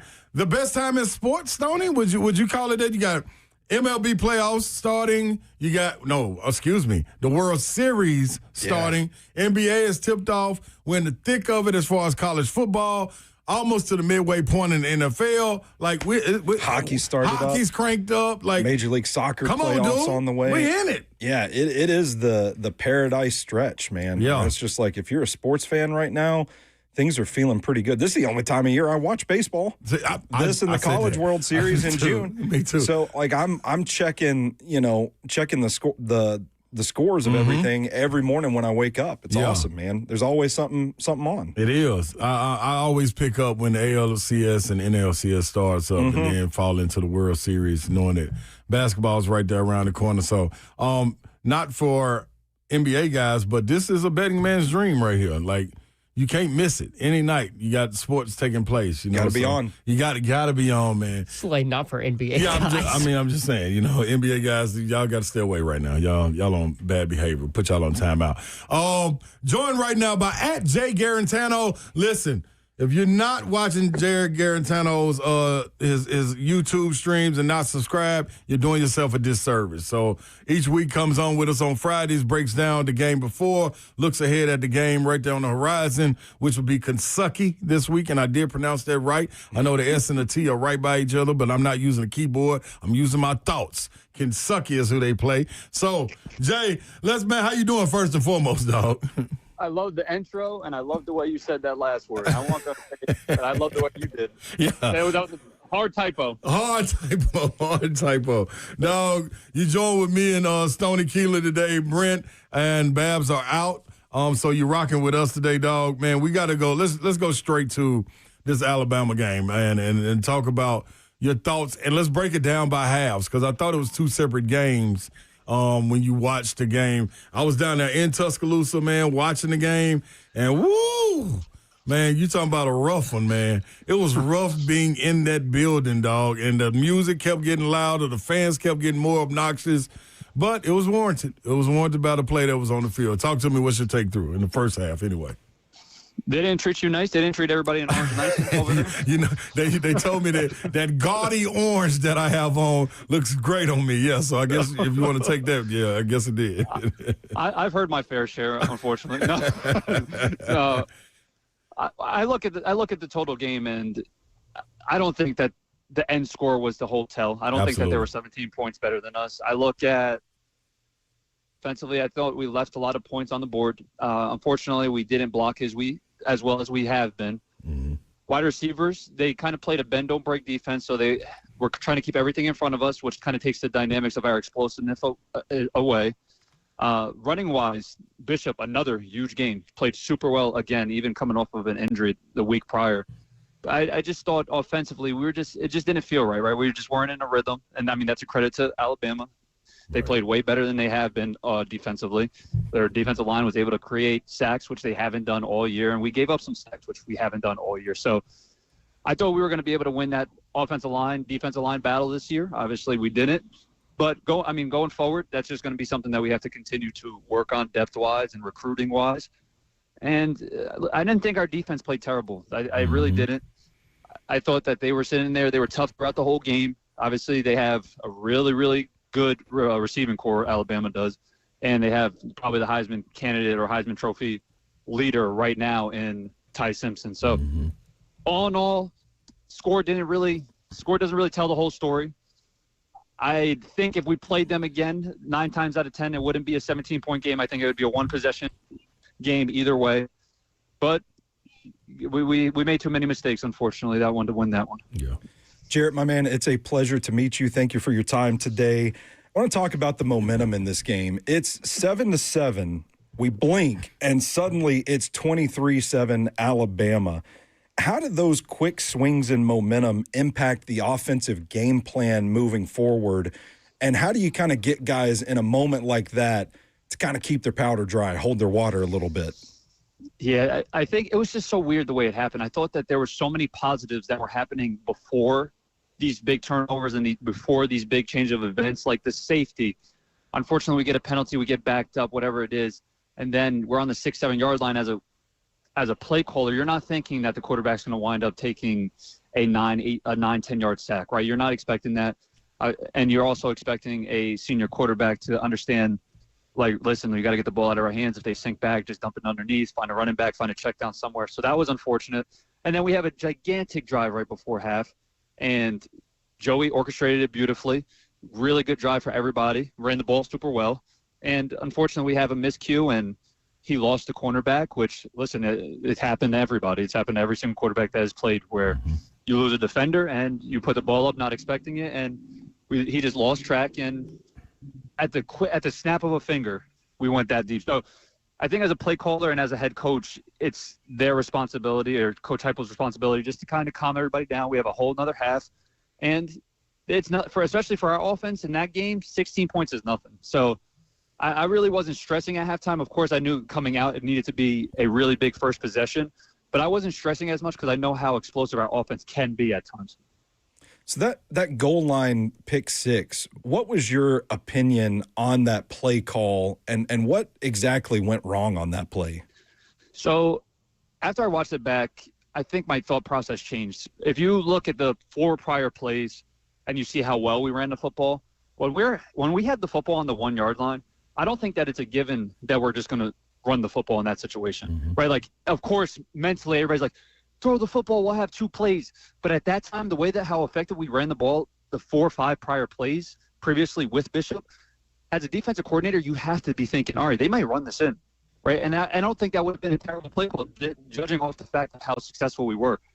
Now, if we played to our strengths, I would say probably spread it out, try to find a completion somewhere, get the ball out of his hands quick, maybe take a shot at Brazel again, and then we have another shot at another play. But from the standpoint of the play action, I would expect Alabama to probably sell out because we have been running the football. They didn't. In Joey's line of vision, he saw like 3 guys. Unfortunately, didn't see the 4th in the corner. He lobbed it up, just thought he had an easy touchdown. Kid made a play, so crazy change of events. Obviously, the clock was running down, no timeouts. It was really tough to kind of manage, but that's definitely one as a team we'd probably like to have back. And what about that safety as well? Because everybody's focusing on the pick six at the goal line, but the safety was kind of the catalyst for this swing in points. What did you see on that one? Was that just pressure getting to Aguilar, or were guys not open, or what? The way that it was a pure progression play, and the way that they played it defensively, they really sank underneath everything. And if you watch the play closely, you'll see some underneath, I think it was a tight end or running back underneath that came into Joey's vision. He kind of just hung on the first prior read a little bit too long, and then at that point, you just got to try to find the check down, try to get that ball, or either hitch up into the pocket if you can. Right tackle kind of didn't really lose he really didn't lose. He got bull rushed, but he didn't lose, right? So it's just, that's one's on the job of the quarterback to kind of understand, like, where the down and distance is, where you are on the field. And unfortunately, he tried to escape outside instead of going up into the pocket back to. And listen, we almost got a safety on Ty Simpson too early in that game. I thought Ty Simpson's play was even more catastrophic than Joey's at the time, the way that he was scrambling around. But of course, Ty was able to get a big completion off of it. And we can't say enough great things about Ty, how well he's playing. But that was just 2 different plays, and that's just how the game went, right? They were able to make a play, and unfortunately, he tripped on that, and he hasn't done stuff like that all season. So it's just unfortunate timing. Now you have, JG, the breakdown of Ty Simpson. You talked about it before going into this game, how complete he was playing, the compliments that he was getting. I thought getting Jam Miller back was going to be a headache for Tennessee. He was kind of held in check, but they had a backup that wanted to get a little action too that helped them out. The converting of third downs. First, talk about Ty Simpson and your thoughts on him, and then the third down conversions that Tennessee gives up. Ty, as a first-year starter, he's in such command of that offense that it's honestly crazy to see, right? You see him pre-snap, he's changing protections, he's killing plays, he's orchestrating what he wants to do with the football, and then post-snap, the defense is giving him something else. He's reacting quick enough to understand. So he's doing a lot of really good things right now from the quarterback position that has put him in line to be the first quarterback taken in the draft. And realistically, if they had to vote a Heisman right now, he'd win. Yeah. So he's making every throw. He's making plays with his feet, and he has a lot of really good players around him too. And as a quarterback, you need that, right? You need to be able to have a really good O-line. You really need to have playmakers. And just because Jam Miller didn't really play so hot, we still have to respect him because he is a really, really good football player. So just having his presence in the game, that was needed, right? They needed that in order to sit there and say, you know what, our running game still has Jam Miller. If he wasn't there, they haven't really been good running the football. So, but they're clicking on all cylinders right now. They're the hottest team in college football. When it comes down to it, you just got to really be hot during the college football playoffs, though, and that's what we're still trying to get to, still trying to play for. Still think it's an opportunity to get there? I do. I think it's going to be really tough and difficult. I don't think Oklahoma's the same Oklahoma as early in the season. Right. But John Mateer can snap out of it, and I played with a hand injury, and I know how difficult that can be pain-wise and psychologically, mentally. Mm-hmm. Their defense is really playing well, too, so they can snap in their form, their preseason form. And then, of course, Vanderbilt's playing the best football they've ever played in program history. So those are going to be the really two tough ones. And Kentucky played their butts off. Yeah. See, I called myself. You're a pro. You're a pro. You didn't. Like you said I thought you was going to say the assets or the adjectives. So, nope. Yeah. They've been playing their absolute what. There you go. And you like that. I'm getting better. And as somebody that has seen a lot of Vanderbilt teams, they are as well-rounded as a team as they've been in, I think, the program's history. So those are going to be two tough matchups, and we got Kentucky. Kentucky should have won that game last week. So who knows what Kroger Field is going to look like tomorrow when the boys come rolling through in a big rivalry game. So a lot of tough matchups. We can't look forward in the next couple of games, but we got to handle tomorrow. But I do think that we can make it to the playoffs. We play our best football. Mm-hmm.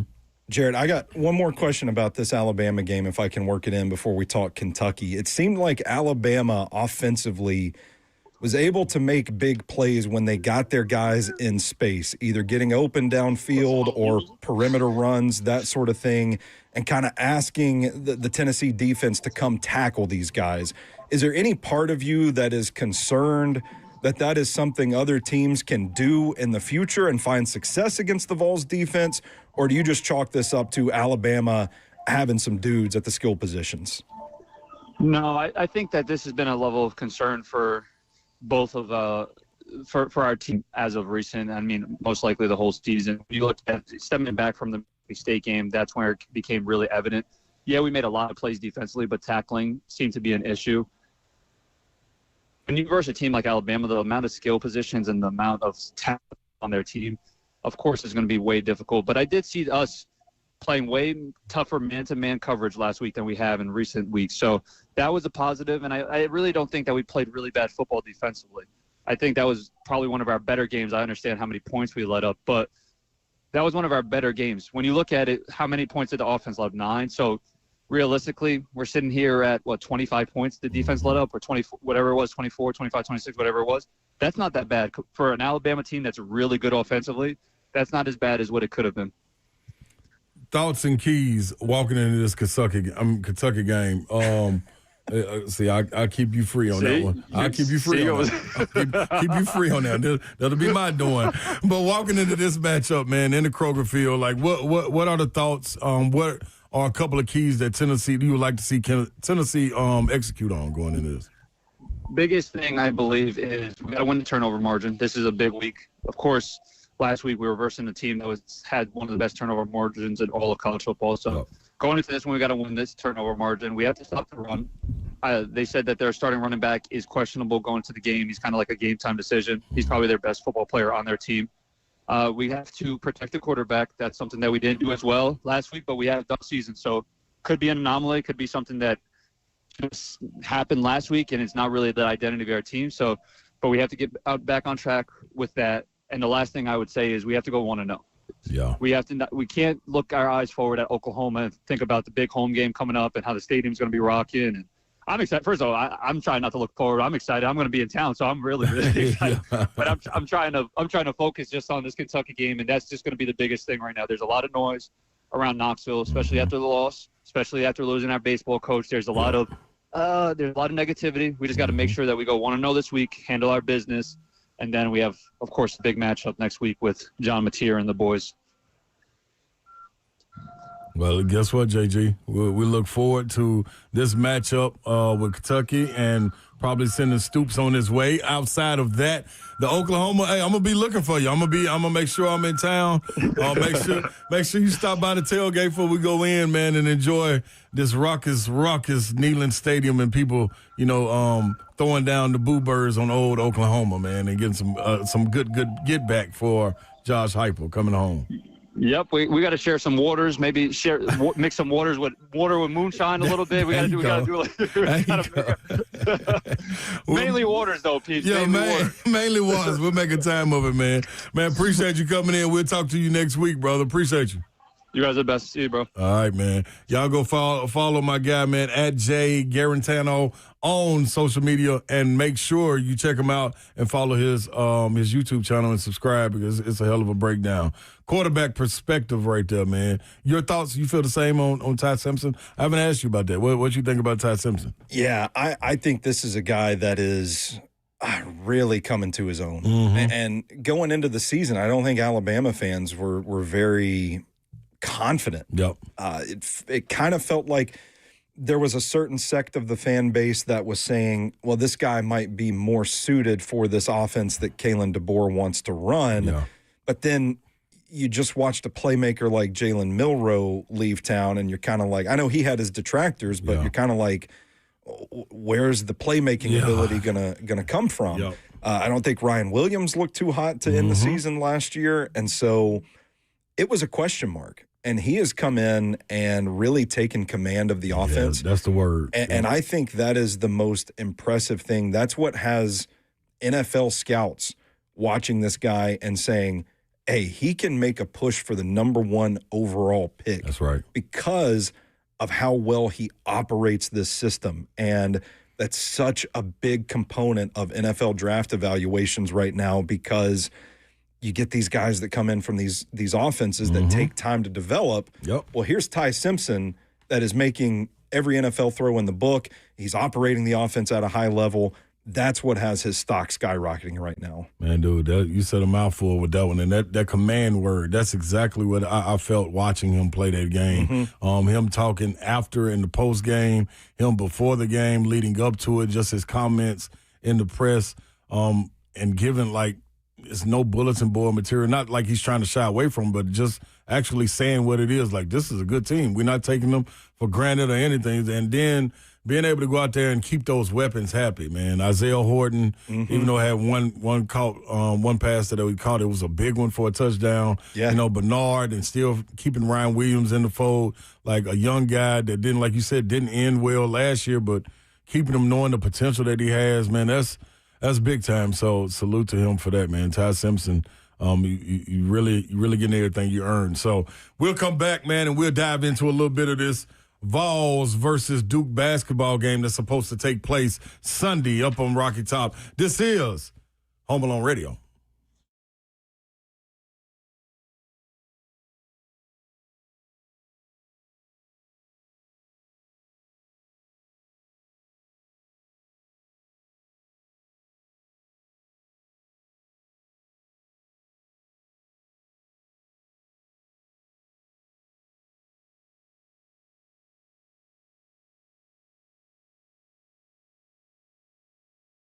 eSpaces.com. If you're looking for a place to work, short-term, long-term, meeting space, you want to get all your colleagues together at a centralized location, you can. eSpaces.com. They've got 15 locations, 2 new locations, one in Cool Springs at Corporate Center, one at Brentwood at City Park. eSpaces, redefining co-working with exceptional offices for every business. Designed for entrepreneurs, teams, and established professionals, featuring private offices, team suites, meeting rooms, fully equipped, 24/7 access, flexible terms, beautiful professional spaces that are move-in ready.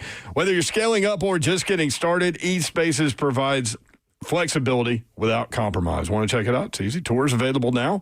Reserve your space early. Visit eSpaces.com. Again, that's eSpaces.com. Get in on this deal to get insanely clean carpets from Zero Res, because for the month of October, they're helping you to get ready for the holidays and family coming in. They're helping you to do it early. If you book your carpet cleaning in the month of October, then you will get a free room of carpet cleaned.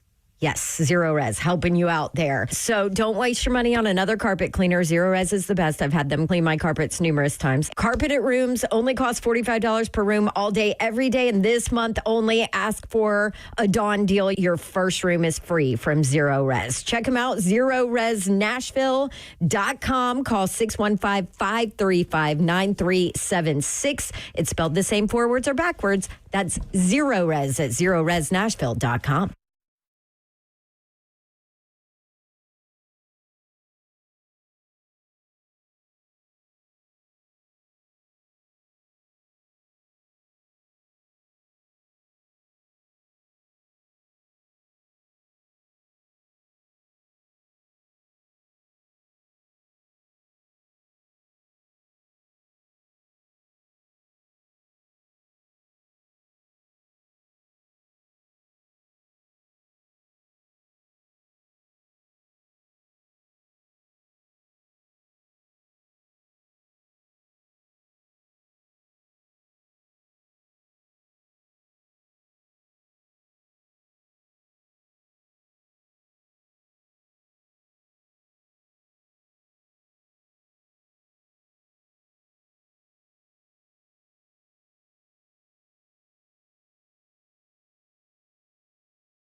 Welcome back in to Home Alone Radio right here on 3HL by way of 104.5 The Zone. This is Trash Talk Friday, so be sure to pick up your phones and call in and talk your trash. If it's Vandy, you want to talk a little trash to Mizzou. If it's Tennessee, you want to talk some trash to Kentucky. If Kentucky wants to call in and talk trash to Tennessee, don't see why, but the lines are open, man. 615-737-1045. The chat's open also.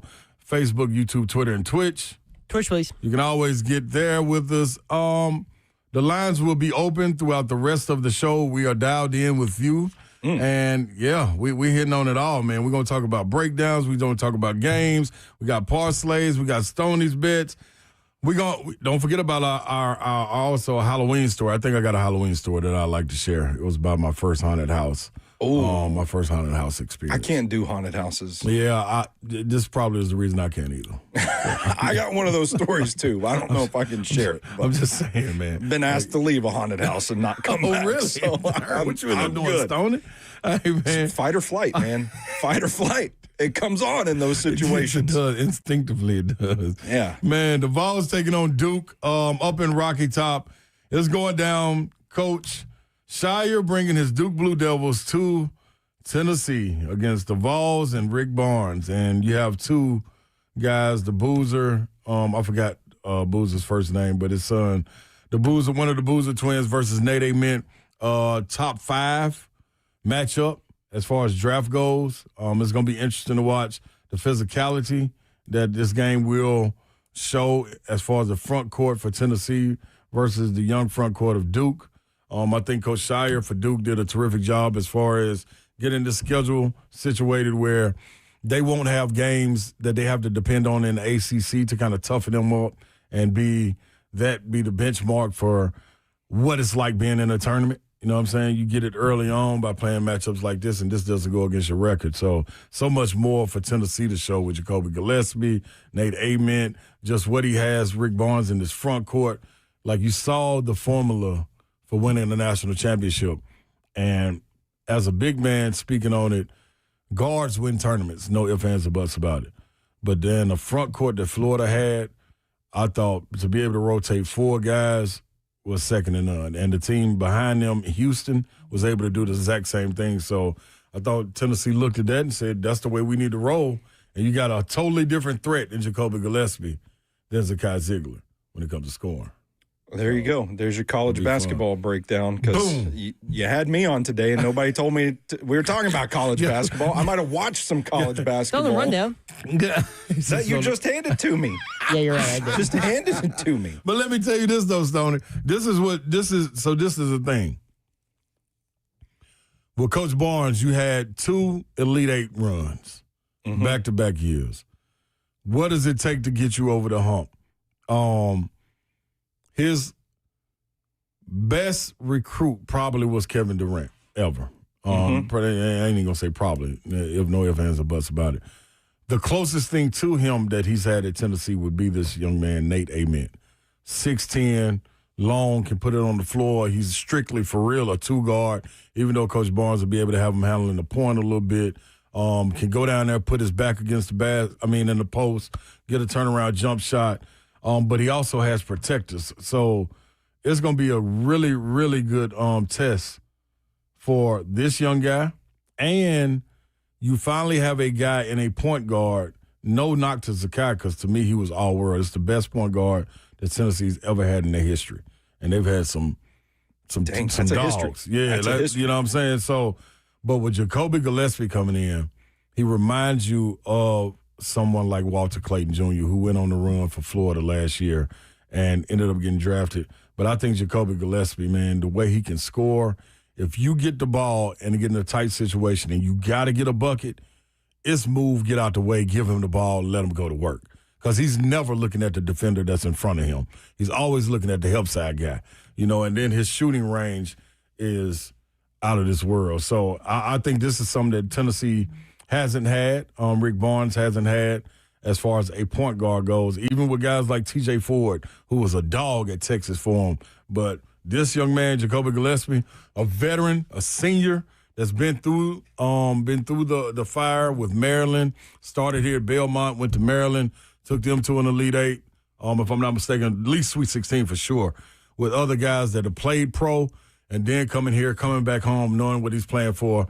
That's going to be top-notch. And then Zeph has down the Tony Vitello's goodbye. Zeph, would you like to speak about Tony Vitello before we put this to rest? Finally? I know. He put it to rest today. He met with He met with some select media outlets over this past week since making his decision, and gave a very, very Tony Vitello-esque final goodbye. Would you like to summarize that for us, Zephyr?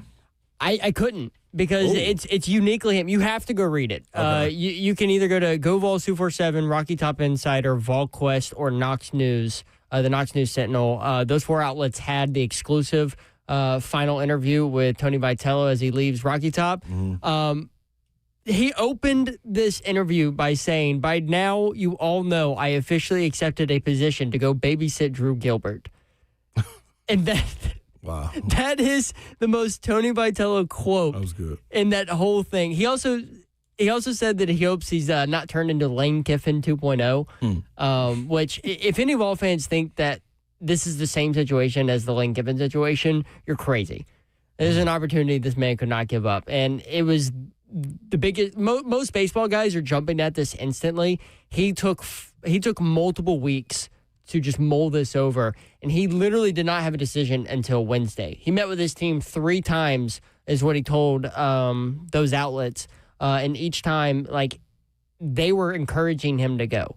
So this was not an easy decision for him, which shows how much he loves Rocky Top. Mm-hmm. And if you go read the piece that Go Vols 247, Rocky Top Insider, VolQuest, and Knox News had, you will truly see that Tony Vitello is the definition of a VFL.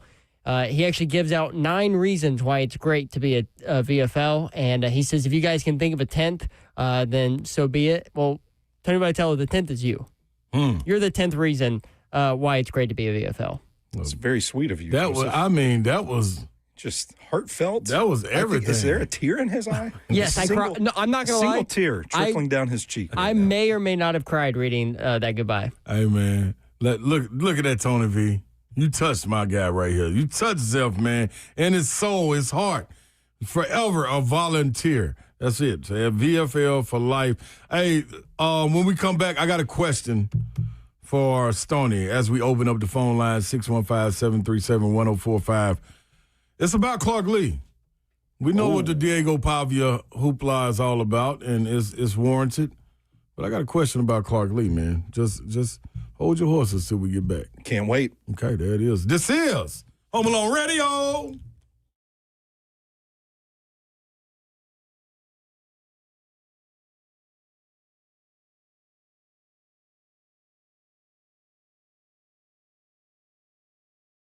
Dickens Turf and Landscape Supply, if you're looking for that equipment that you need to keep that lawn in its beautiful, pristine shape, my guys at Dickens Turf and Landscape Supply can help you out. DickensSupply.com is the website. Trey Hartsook is here with more. Trey? Hey, Brent, I'll tell you, man, once you get that grass looking good, it's weed-free, it's lush, it's green, something we got to do, no matter what, is we got to cut it.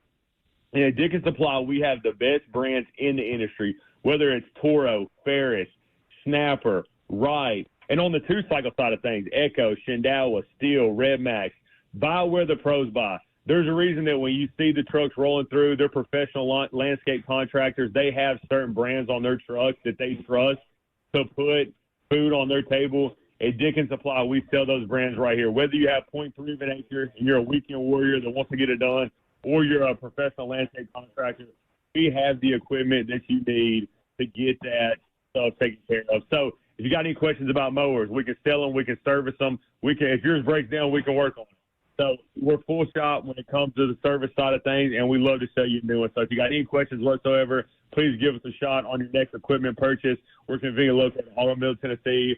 Got locations in Nashville, Hendersonville, Murfreesboro, Bellevue, Brentwood, Lamar, Mount Juliet, and Franklin. If you can't get a hold of us, check us online, DickensSupply.com.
Good afternoon. It is 5:02, almost 5:03. I'm Joseph Bonanno, live from the Circus Sports at Kentucky Downs Studios. The Tennessee Titans and the Colts face off for the final time this season on Sunday. The Titans have ruled out Calvin Ridley and Jeffrey Simmons from that game. Arden Key and Xavier Woods are both questionable. The League Company countdown to kickoff begins at noon. Titans radio coverage takes over at 2:30 with kickoff from Indianapolis set for 3:25 p.m. right here on The Zone.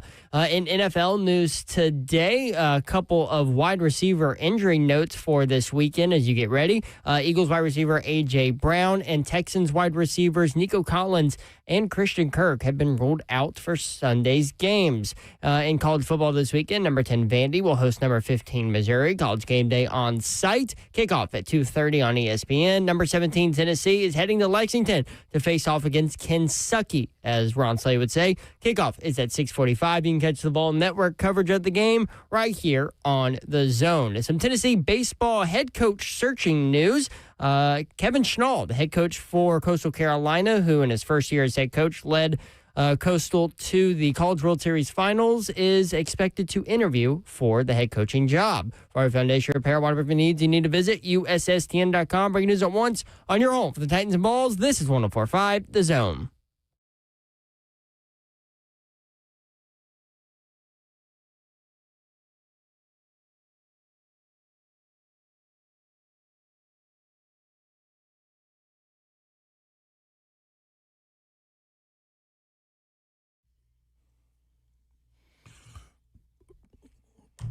Welcome into 3HL right here on 104.5 The Zone. We are taking over. That is Home Alone Radio. That's right. Are we going to have a theme song for Home Alone Radio? Oh, we're going to have to. It's going to be you think they'll let us do this again one day? Why wouldn't they? I don't know. I think it went great. I don't make the decisions. I think we see the finish line and we're on our way to it. They said we couldn't land the plane, and here we are. I mean, we hitting brakes on time. Like, you know what I mean? And nobody's coming through battered and bruised. No. Nobody's feelings have been hurt. Efficient. It's like the Indianapolis Colts offense, buddy. See? That's best in football. I got a question for you on that one, too. But that is Stoney Keeley, who you're hearing. People sitting in with your boy.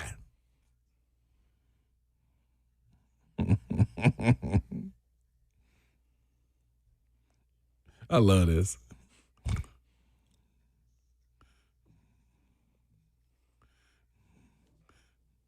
Oh, I love it. You know what that clip of me screaming, yes, there we go. Do you know what that's from? No, what? Please that was me. Our live draft show on Football and Other F Words. That was my reaction to the Titans drafting Jackson Slater on day 3. That's your guy. Yeah, and then Jackson saw it and followed me on Twitter, and then we started DMing, and a few months later, he came into the studio and sat in with us and did an episode of Football and Other F Words. Really? So we talked to him. It was a pretty cool that's cool dope moment. right there, man. He's a good dude. I'd like to see him get to play some this season, but I don't know what the plan is there. So I heard you say that, and they should make that happen. I mean, what else do you have to lose? I don't know. That's all I'm saying. Like, yeah. Why wouldn't you? Zeph behind the glass. What's up, Zephyr? What up? Hanging with us on this good Trash Talk Friday. You know what, Zephyr? What's up? I'm in the building.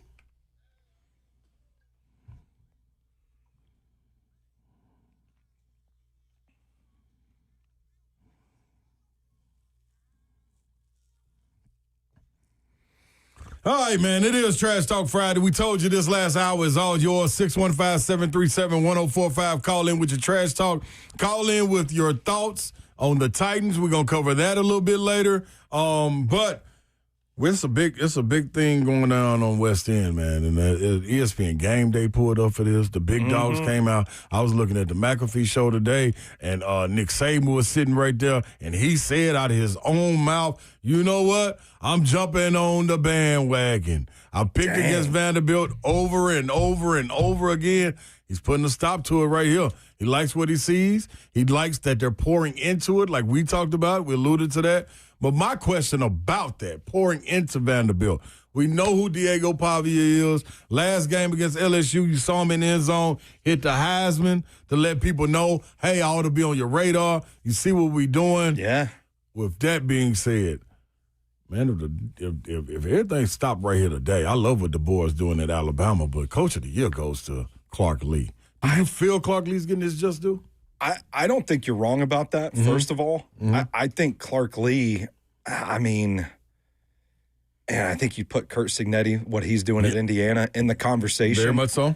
But I also feel like, I mean, this is sort of unprecedented for Vanderbilt. I've never seen them like this in my lifetime. And for Clark Lee to kind of bring this program up to top 10 level is so impressive. Yeah. And so, because, I mean, if you're looking at tiebreakers, Curt Cignetti has a quarterback that might be top 5 pick in the draft. Yep. And as much as I like Diego Pavia, he's not that as a pure passer. Nope. It's just pure heart with this team. And I think that nature, the demeanor that this team plays football with, trickles down from the head coach. Yeah. I think he's done a fantastic job. I don't have any issue with him winning Coach of the Year at this point. And I don't know, to your question, I don't know that he's getting the credit he truly deserves because people are so hyper-focused on Diego Pavia, the personality, the play style. Yep. And Clark Lee's just not putting a helmet on and getting out there for people to watch. That's so the only reason. They're going with what they watch. Yeah. They're going with what they watch. You see it in Diego, and he's loud, and he's supposed to be. He's being him. My thing with Clark Lee is, in this situation with Vanderbilt, after that loss versus Alabama this year, I think you walk away, Vandy's going on a bye before they have to play their next game. Yeah. It could have easily, me being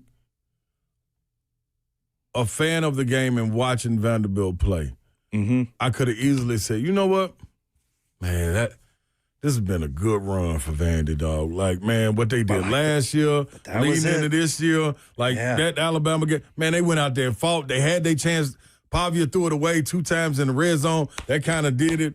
Man, good job, Vandy, man. All right, let me go. Let me look and see what's next let me go watch who else is playing good, because South Carolina bounced back. Is LSU going to be good? Let me go and watch the other teams in college football. But Clark Lee went back to the board and said, that ain't it. We got LSU walking in here. We know what we did. We'll right our wrongs. And they went out there and handled them wire like they were supposed to. And that's not it for them. So to have that culture injected into these players and them believe in it, man, that's a whole different world right there. When you can easily, I think everybody that is a Vandy fan at the end of that game would have bowed out and said, you know what, good year. Good season. Whatever if we win against LSU, it is what it is. Dude, they showed up and were expecting to win. They wanted to hurry up and get back on the field. So I think you got to give credit to Clark Lee for just being able to turn the page with this group and concentrate on going 1-0. I'm with you. Based on what he's done at a school like Vanderbilt, which I'm not using this as a shot, just athletically hasn't really put in a ton of resources in football, into football. How much of a look does he get from some of these bigger name programs that are having these head coaching openings, like a Penn State, like don't say that. Florida, like not going through that again, like potentially an LSU, depending on what happens with Brian Kelly, stuff like that. How much consideration, true consideration, not his name pops up. I'm talking about in for an interview and a serious candidate for some of these big name jobs, because if he can do what he's doing right now at Vanderbilt, imagine what he can do with a budget that is double the size for football. Pretty crazy. Yeah, it is nuts. And if you thought Tony Vitello, that was a sad departure. And imagine if he goes to Penn State. We had Chris Lowe on early this week, and he said, don't be surprised if they came knocking at the door. Yeah. You talk about, like, the confidence of this team taking on the persona of its head coach. How many people laughed back in the summertime when Diego Pavia was talking about national championship? Yeah, me. And me too. I think the fact that they did bounce back and play so scrappy and win that game against LSU is a testament to that mindset. Like, that's not something they were just saying. That's right. But these guys believe it. Yeah. And you look at their schedule, It ain't easy. No, it ain't easy. No, it's not. Hosting Missouri, at Texas, hosting Auburn, hosting Kentucky, and then in Knoxville, Tennessee, the season finale. But if they can finish this season 10-2 in the playoff conversation with that schedule, having already won against LSU, I mean, how do you not give Clark Lee the Coach of the Year? Yeah. And to your point, talking about significant, like Indiana doesn't play another ranked opponent the rest of the season. Yeah. You know what I'm saying? Like this right here. This is when it matters. This is when it matters, down the stretch. And it's also another opportunity for them to look back at last year. Diego, you were banged up going into the home run stretch. It was going to be difficult for us to get over that hump without you being fully healthy. So we went out to the transfer portal, and like you talked about earlier, in the 3 o'clock hour, we went and got some big uglies up front. They want to protect you. Yeah. And we look like an SEC line. If it comes down to it, even though he was leading them in rushing for so long, we don't need you to do that. We got a dual back there. We can hand it to him. Let us go get the tough NFL yards. tight end. Yeah, you got NFL tight end, Junior Sherrill outside. Like, you got so many guys that and then you got the other tight end. This is iron sharpening iron. Spence, who's come along, and he looked like a world beater against LSU. I'm like, wow, this dude's serious too. So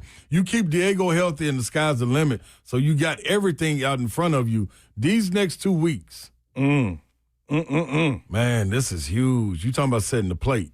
If you take these next 2 games, how big does that finale in Knoxville get?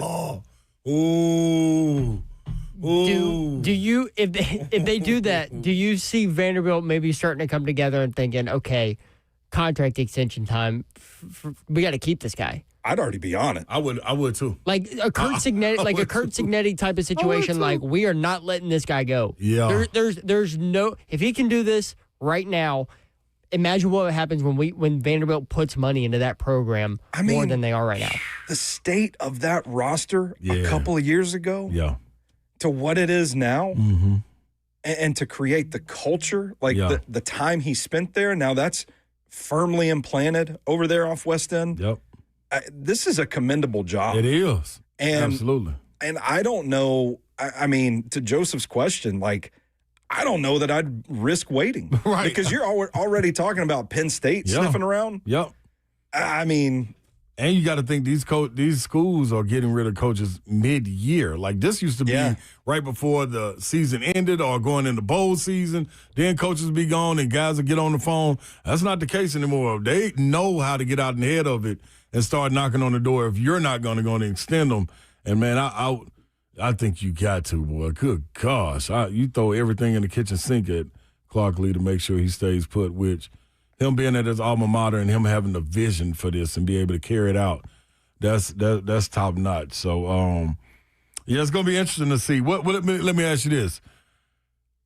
What's your thoughts on Missouri walking into this? Because Missouri's not a team that had to go necessarily on the road to go prove who they are, but you talked about Hardy, Perbula. You got him back there. And I always think Drink's teams are most dangerous when they've got a running game.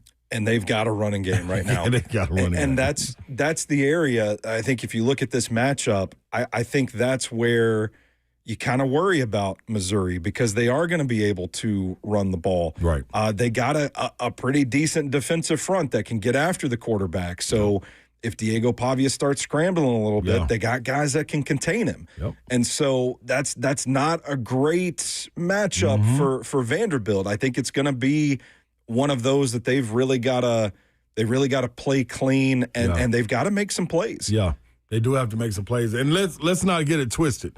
Give it a lot of credit to what Clark Lee has done, what he's built, because especially being able to have boots on the ground and watch it up here at a close view. I think the national media is just now really, really getting a hold of it. They're more grasping it at a guy like Diego Pavia because that's a clip. You know what I mean? You go look at my hot take every single time. But Eli Drinkwitz, listen, man. Feisty guy. Oh. Feisty guy. Oh, there's nobody else in the country outside of Lane Kiffin that would love to walk into a situation like this and play spoiler for Vanderbilt and then get a victory in front of game day. Who Drink told last week when they went, they buzzed in and had them mic'd up before the pregame, and he was telling them, like, you guys never come to Mizzou. You never come to Columbia. Mm-hmm. You never invite me to the Pat McAfee show. You guys never want to talk to us. Now, he said it in a joking manner,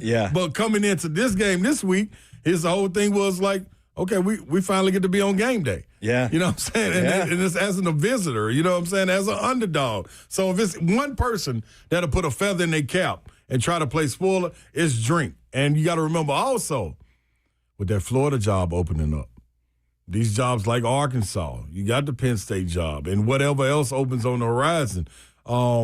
Drink is another one. Like, they got everything. It's a one-loss Missouri team with a favorable schedule. Yeah, to Alabama. Yeah. With a favorable schedule. And they got coming up A&M after this, Oklahoma, who's ranked, and outside of that, like, very winnable games against Mississippi State and Arkansas. Yeah. So they are one of those teams that could be talking about college football playoff. It's a lot riding on this game right here for the end of season for these guys to set up for themselves. So I can't wait to see how it shakes out. Me either. I'm anxious about it.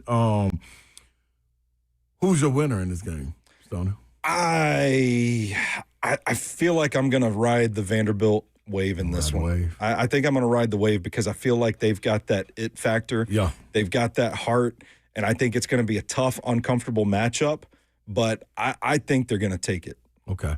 I like that. Let's go to the phone lines. Mason in Portland.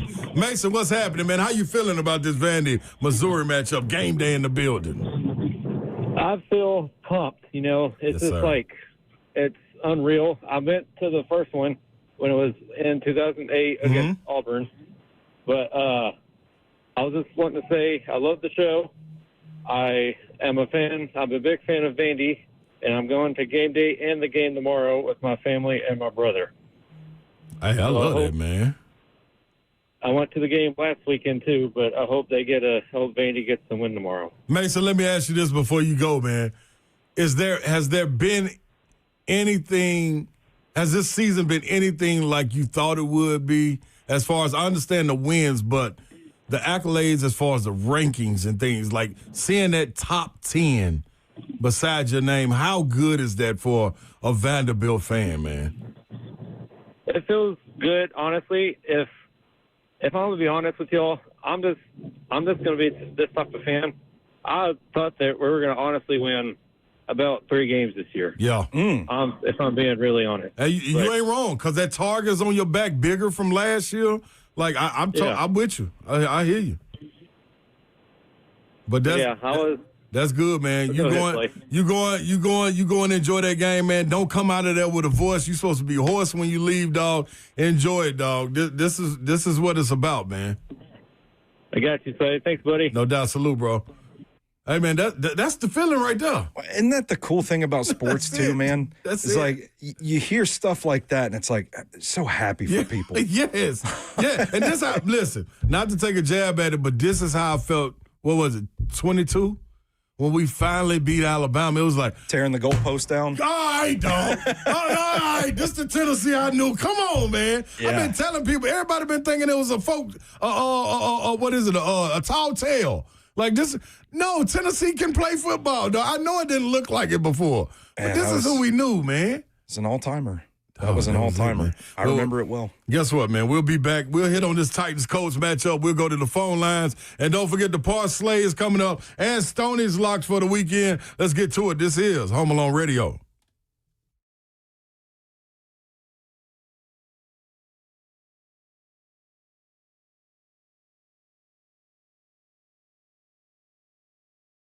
Sometimes it is time to upgrade things in your home, and that could be your windows and your doors. And Pella is who you need to call. Pella Windows and Doors of Nashville. The absolute best. I can tell you that because I have used them numerous times now. In my rental property, we had to do all of our windows and doors in that, and that entire process was amazing. And then over the summer, I would have bugs crawling into my windows in my home, little tiny bugs. And so it was time to replace those windows as well. And Pella Windows and Doors of Nashville was the absolute best to work with from Brittany, who handled my order and all of that, to the installation, to the after installation. Haven't had any issues at all, and they're the best. And they let me now give you a Dawn deal. So for the month of October, this is a good one. 50% off qualifying installations and 0% APR for 48 months. Plus, on top of that, they're celebrating 100 years in business, so you get $100 off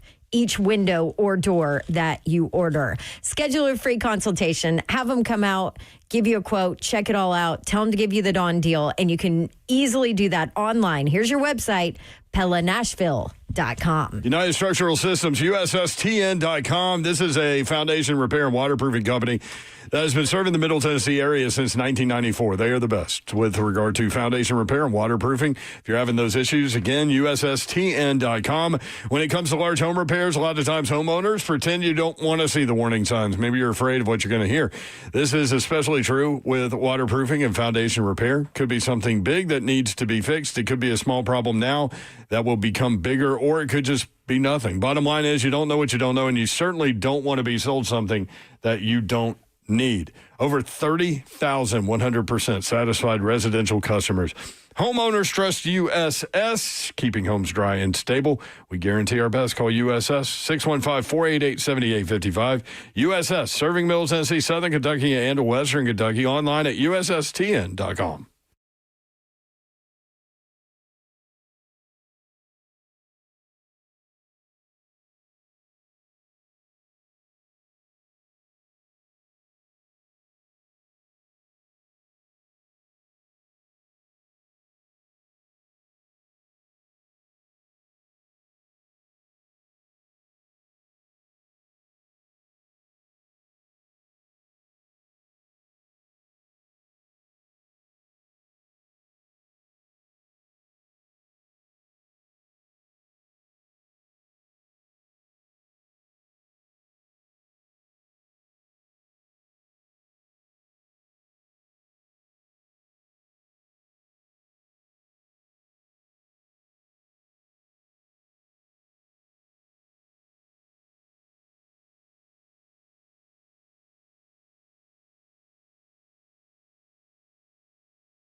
Welcome back in, people. Thanks for hanging with us today. Home Alone Radio. This is 3HL right here on 104.5 Zone.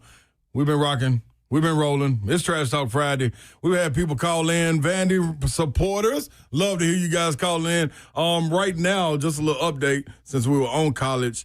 Kentucky and Purdue are playing right now in Rupp Arena, and Kentucky was up 28-24. Going to a timeout right now, but that's a little update in the first half. I think about 4 minutes left. Stoney, you got a shout-out you want to give out, man? Yeah, just before we shift gears and talk about the Titans in the world of college football, I want to give a shout-out. Wait, who are they presented by? Oh, shout-outs presented by your mom and them. Yeah, good job, Zephyr. I fumbled that one. Way to go, producer. Fumbled that one. I want to give a shout-out to the Golden Eagles out in Cookville. Okay. Tennessee Tech, 7-0 right now. Yeah. Slade, they are averaging 51.7 points per game. It ain't playing. Their average margin of victory so far this season. Do you have something, Joseph? I'm just in shock. That's 51.7 points per game. Their average margin of victory this season in those 7 wins, 37.4 points Slaughterhouse. per victory. They are just manhandling Curb teams right stomping. now, scoring left and right. And you know what is interesting to me? I'm going to have November 15th circled because they go to Kentucky. Uh-oh. And I know ESPN's matchup predictor has a 92% chance of a Kentucky victory, but I'd be curious to see if they can cover. It's going to be a big spread. I can't wait till they put that out so I can jump on that.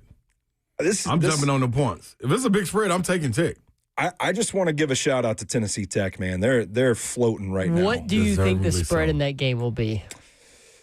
Oh, that's if you a just good had question. to guess, if you just had to put it on right now, But watching who Kentucky is and them play it at home, I would say 17, 18. I was going to say 24 and a half. Woo! I'm diving on that. If they scoring 51 points a game, if they can just go get 26, I don't think Kentucky can score that much. Ain't playing Kentucky's defense so far, though. Yes, very true.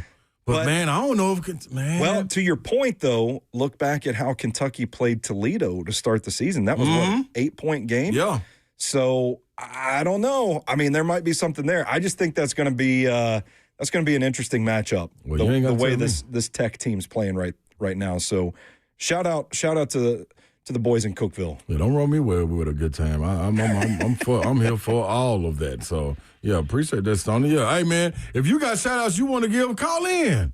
Like we all for that, man. But let's shift gears real quick. Speaking of high gear offenses. Yeah, Daniel Jones, Danny Dimes, Indiana Jones, as they like to call him now. I told y'all, this is my opportunity to boast. I told y'all what he was gonna do, and I said I was gonna go back and find the show when Zeph announced it that he was going to Indianapolis.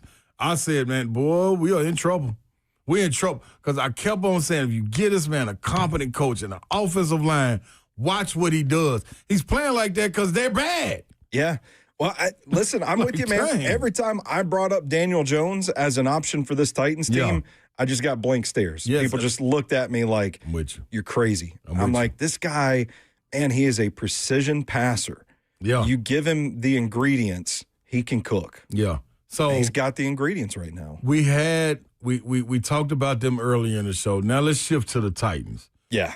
Stoney, what is it going to take for the Titans to go up there shorthanded, without their boogeyman being Big Jeff, without their 2 starting corners, one because he got put on the bus and sent on his way, Jarvis Brownlee. We haven't heard him being a locker room problem. I heard Zach Lyons talking about, we ain't heard nothing crazy about him like what was being said here. I know. And he went and played with another handsy guy in Sauce Gardner, so I don't know what they going to do. Every play ought to be a penalty. That trade haunts me in my sleep to this day. I'm just saying. I wake up in the middle of the night like, oh, my God, they actually traded Jarvis Brownlee Jr. L'Jarius Sneed, he's out. He's on IR. T. Sweat trying to work back in. You said it was questionable about Arden Key, Xavier Woods. Those guys are questionable, Zephyr. Give me a way that the Titans can go up there in Indianapolis, a division rival, who's rolling, who's on fire. How can they go up there and make it competitive? I'm not even asking for a win. You ain't got to go that deep.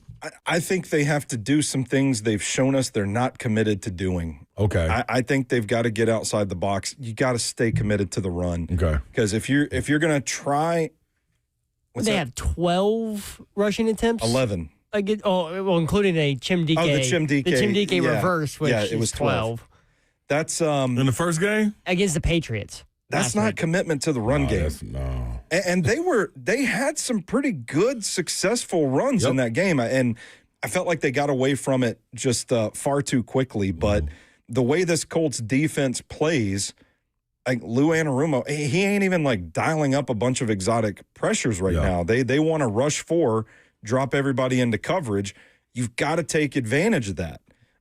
You've got to be able to go up, block up for the run, and stay committed to it to keep Daniel Jones.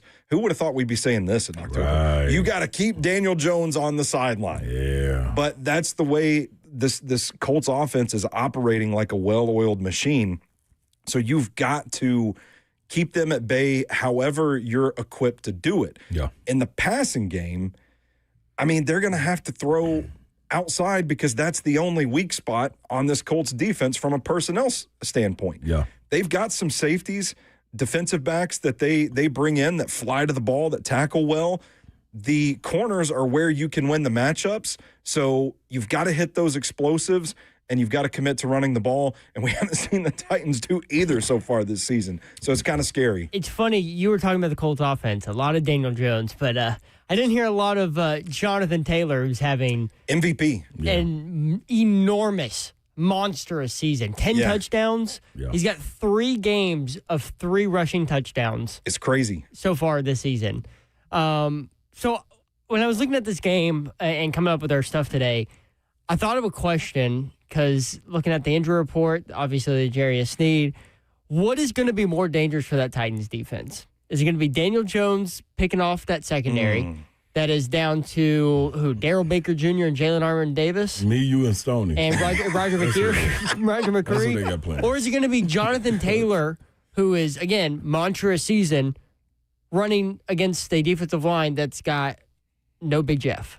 Well, I mean, for me, Joseph, the concern is not even the players they're down, but how they defended the run against the Patriots last week was sloppy. Yeah. And you don't want to get – I brought this up on Cover 2 the other day, and Blaine was like, well, it was one game. Mm-hmm. Like, don't throw the season away because of one game. Right. But it's troubling to me because guys were just sloppy. Guys were abandoning their gaps to try and go make a play. And then when New England's backs saw guys move inside, well, they bounced outside, and nobody was in that gap because they moved inside. So 8-yard run here, 14-yard run there. If I'm the Colts, I'm looking at that, and I'm saying, oh, brother, we're going to put these guys in a blender. And so that's the concern for me is, like, guys have to really, no pun intended, tighten up on the run defense. Yeah. And if they can't do that, oh, man, it's going to be a big day for Jonathan Taylor. Daniel Jones might have like 50 passing yards. Yeah, see, this is my problem. This is where I'm going to go with it. I understand the question asked, but I got to flip it and go, dude, we got the time of possession. I don't know how you do it, but it's got to be crazy. Like, we need at least, like, and I know this sounds silly, but somehow we need like 36, 37 minutes TOP. That's what I'm saying. Run the ball. You have to.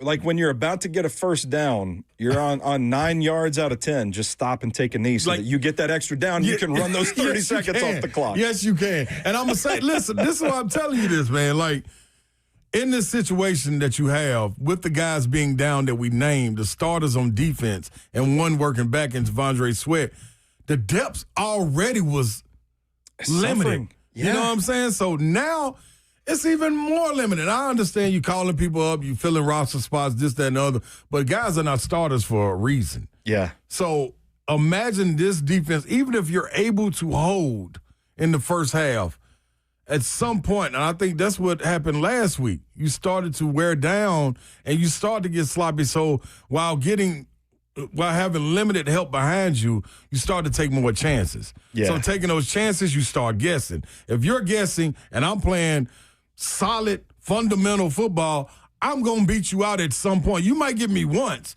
by shooting the gap, but the next 6-7 times, I'm gone. You know what I'm saying? So that's going to be a problem, man. And as much as they stay on the field, you cannot survive like that in this game. But offensively, you have enough weapons, and I'm not talking about with Calvin Ridley. I understand Lockett's gone, but you have enough possession guys where you can move the ball and supplement for what you have, what you're missing on defense by holding the ball and having possession. Like you said, and if there's not another time that you don't need to go dink it, that you need to go dink and dunk, this is the time. Yeah, I'm telling you, they got the guys to do it. And I think that's where the hope comes from, where if you are hoping for a miracle on Sunday, it's Cam Ward, the mental makeup, it's the competitiveness, it's the speed of Chimere Dike thinking, man, we can hit one of these chunk plays downfield.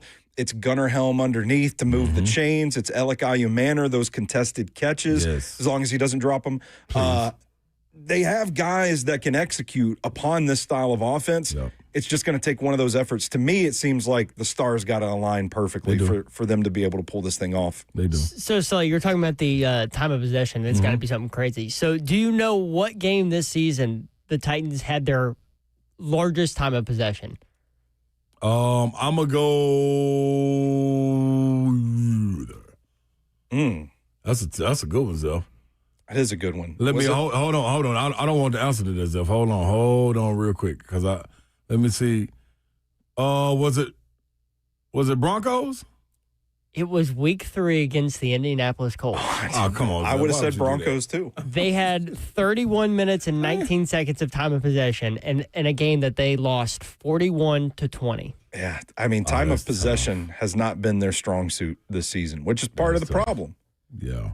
And didn't a lot of them stall out before getting to the red zone?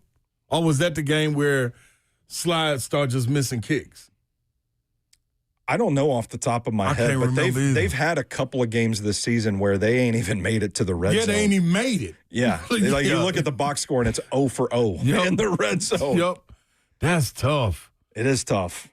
And man, this Indy team is like a buzzsaw right now. So it's just, man, it's hard. I don't want to be negative. I don't like it. It don't make me feel good. I'm with you. I'll throw some positive at you. Okay. Cam Ward is coming off, I guess, his best quote-unquote statistical game. Yeah. I feel like he didn't have his most yards, but he had his highest completion percentage. It was his best passer rating of the season. It was his highest yards per attempt in the season. I think in that first half, he looked really good. I do too. I think he looked like what he should have looked like, a couple weeks ago. I think that he's going to be able to build on this. Forget the defense. Forget what the Colts are going to do. I think they just need to focus on, in this game, and honestly going forward, progressing Cam Ward. Yeah, and listen, if you give up 40 points a game, okay, that it's going to suck. But not a bright spot coming out of it. But focus on Cam Ward putting you in a position for offensively to compete in these games. And I think if he builds on what he did against New England and they get him off to a fast start and they play with a little tempo to start things off and they scheme guys open like that transcontinental route to Jim Dike that went 38 yards for a touchdown, if you continue to do that stuff and then more and more of it, that is where this front office wants to see this team go, is the growth. And that's why Brian Callahan got fired, is because there was no growth through the first couple weeks. I would expand upon that too and say for the rest of the season, like that's the thing I'm looking for from the Titans is this looks like a dumpster fire right now. Yeah. Which young guys emerge out of this as leaders? So you're talking about Cam Ward, but also like a guy like Cedric Gray who's playing his tail off every single week for this team that just can't get a win right now. Is he going to become a guy that they can build around for the future? Who else in that regard is going to step up?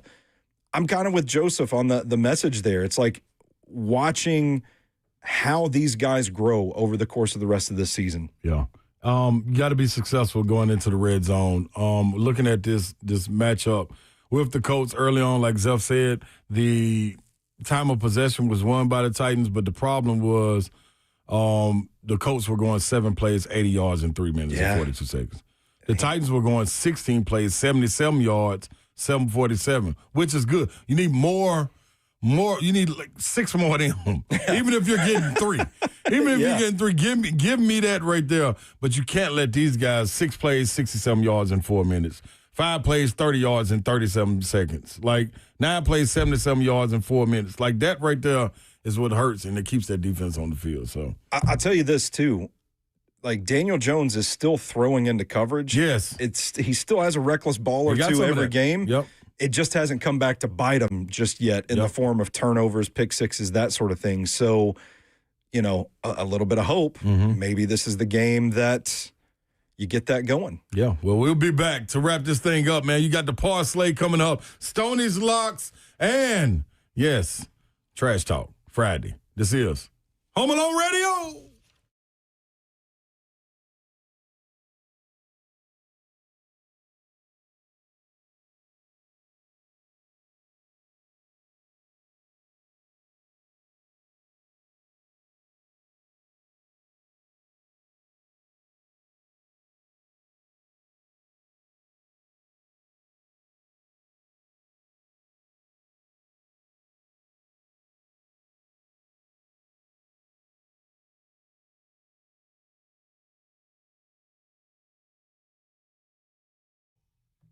All right, good people. Brentwood Jewelry, that's where you need to head over to when you're looking for exceptional style, exceptional deals. Go on over there because it's been happening for over 50 years, and it's going to continue to happen. You just got to lock in and get with it and take advantage of it. They want you to take advantage of it. The Momley family, that's what they do. They set it up there for you on the platter. Come eat. That's what you got. That's what it is. 7012 Church Street East, located in the heart of Brentwood, just off Franklin Road. That's if you want to go in physically. If you want to go on your handheld device, go to BrentwoodJewelry.com. Check out exactly what they got. It's really easy to navigate, whether it's engagements, watches, bracelets, rings, earrings, doesn't matter. You got an heirloom you want to get shined up to be able to pass down generation to generation. They can take care of that for you, too. This is Nashville's premier timepiece dealer. That is Brentwood Jewelry. Not only do they have the best selection in watches, but they have the pre-owned Rolexes, vintage or current models. And know that they have whiskey and watches coming up, baby. I'll be in the building for that one. So stay tuned. Go to the socials and check it out. Always go to BrentwoodJewelry.com. I want to tell you about a guilty pleasure, and I got this over the weekend and tried it over the weekend. Daisy brand ranch dip, really, really good. Daisy French onion dip, really, really good too. You may want one or both of these things, and you can have them at any grocery store. Daisy came out with a delicious Daisy French onion dip and Daisy ranch dip, and these are game changers. They're as delicious as homemade dips, and they're made with real herbs and spices and other ingredients that you would find in your own kitchen. I invite you to snack the proper way. Look for Daisy French onion dip and Daisy ranch dip at a grocery store near you.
Welcome back in, baby. This is 3HL Radio.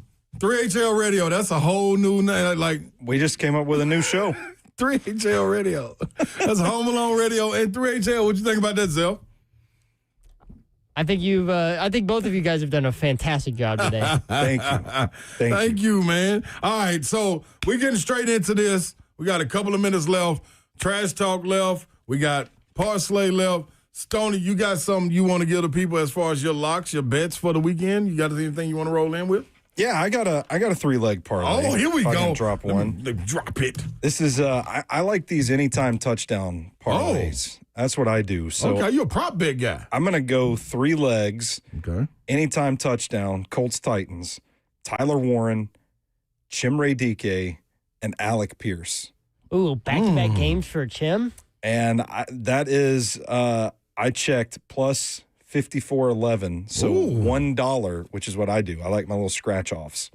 $1 pays out $54.12. Ooh. So that's what I'm rolling with this week. So Tyler Warren, Chimere, what is it? Chimere Dike and Alec Pierce. Alec Pierce. Oh, I like that right there. That sounds pretty good. I think they're going to dink and dunk one for Tyler Warren. He might run one in. And I think they're going to hit one of those explosives to Alec Pierce because they've been itching to get one of those over the top for the last few games. I feel like last year they hit a couple of those on the Titans when Colts Titans played with Alec Pierce. I don't know if he got in the end zone at all. I can't remember off the top of my head. I don't remember. But either, I do remember him hitting at least the deep shot for sure. They've done it in every game that I've watched this season. They've at least tried a couple of those deep shots to Alec Pierce. They don't always connect, but I mean, against this secondary, I'm kind of thinking this could be the week. And then Chimere Dike is probably your most electric, dynamic offensive playmaker right now. So that's why I'm putting him on the board too. Pretty dope right there, man. Okay. You ready, Slay Dog? I'm ready, man. Knock it out. Let's go, Zephyr.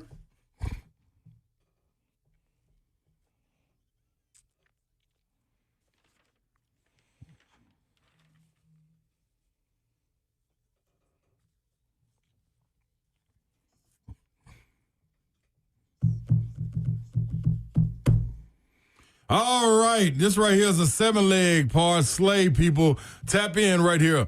Now, I know you're going to be scratching your head on a couple of these, but just roll with me. South Florida at Memphis. I'm going South Florida money line. Now, I know Alex Golich has his times with Memphis that it's a hump he needs to get over, but Memphis, we're not sure who the quarterback is. Yeah. Well, he's sitting over on the sideline with crutches. We don't know what's going on, so I'm going South Florida. Plus, 2 weeks ago, I bet against South Florida foolishly, and they made me pay. So I do that sometimes. Yeah, and I didn't like that. So UCLA at Indiana. I'm going Indiana minus 19.5. Now I tweaked this spread a bit. So shout out to the Hoosiers. My guy Travis Harder, man, him and his Hoosiers number two in America. That's where they're up to now. That's dope, man. All right, so Ole Miss at Oklahoma, and this one I took Oklahoma minus 4.5. I know it's a stretch. SMU at Wake Forest, I took Wake Forest plus 6.5. Missouri at Vanderbilt, I took the points with Missouri, even though I think Vandy will win the game. Alabama at South Carolina, I bumped this up to plus 20.5 for South Carolina. I think Alabama's just trying to get out of there, get on with their season. They ain't got no time to play around with them. Tennessee at Kentucky, double-digit win versus Kentucky, minus 10.5. Book it, Dano. This is how we going to roll out, man. Kentucky, you kitty cats, listen, we appreciate everything you did. Appreciate you getting us back on track after the Alabama game. We needed this, and we will send you back packing with your little box. Keep it out of our direction. Anybody need to go to Kroger? As a Vol fan, you can go after this weekend. Publix from here on out. Let them know. I'm just saying, man. That's it, Zephyr. That is the show. This has been Home Alone Radio. Bear will be back Monday. Babs will be back Monday. I'll be gone. I'll let them figure it out. They'll be home alone. Stoney, we appreciate you hanging with us, brother. Happy to be here. Thanks for the call. Anytime, dog. Just come on down the street. Stoney live down the street, too, y'all. You know what I mean? In case you was wondering in the 3HL neighborhood. Zephyr, you want something to say to the people? Good night. God bless. See ya. Wouldn't want to be you unless you were getting a shout out. Shout out to Vandy. Man, y'all hold it down. Y'all go crazy down there on game day.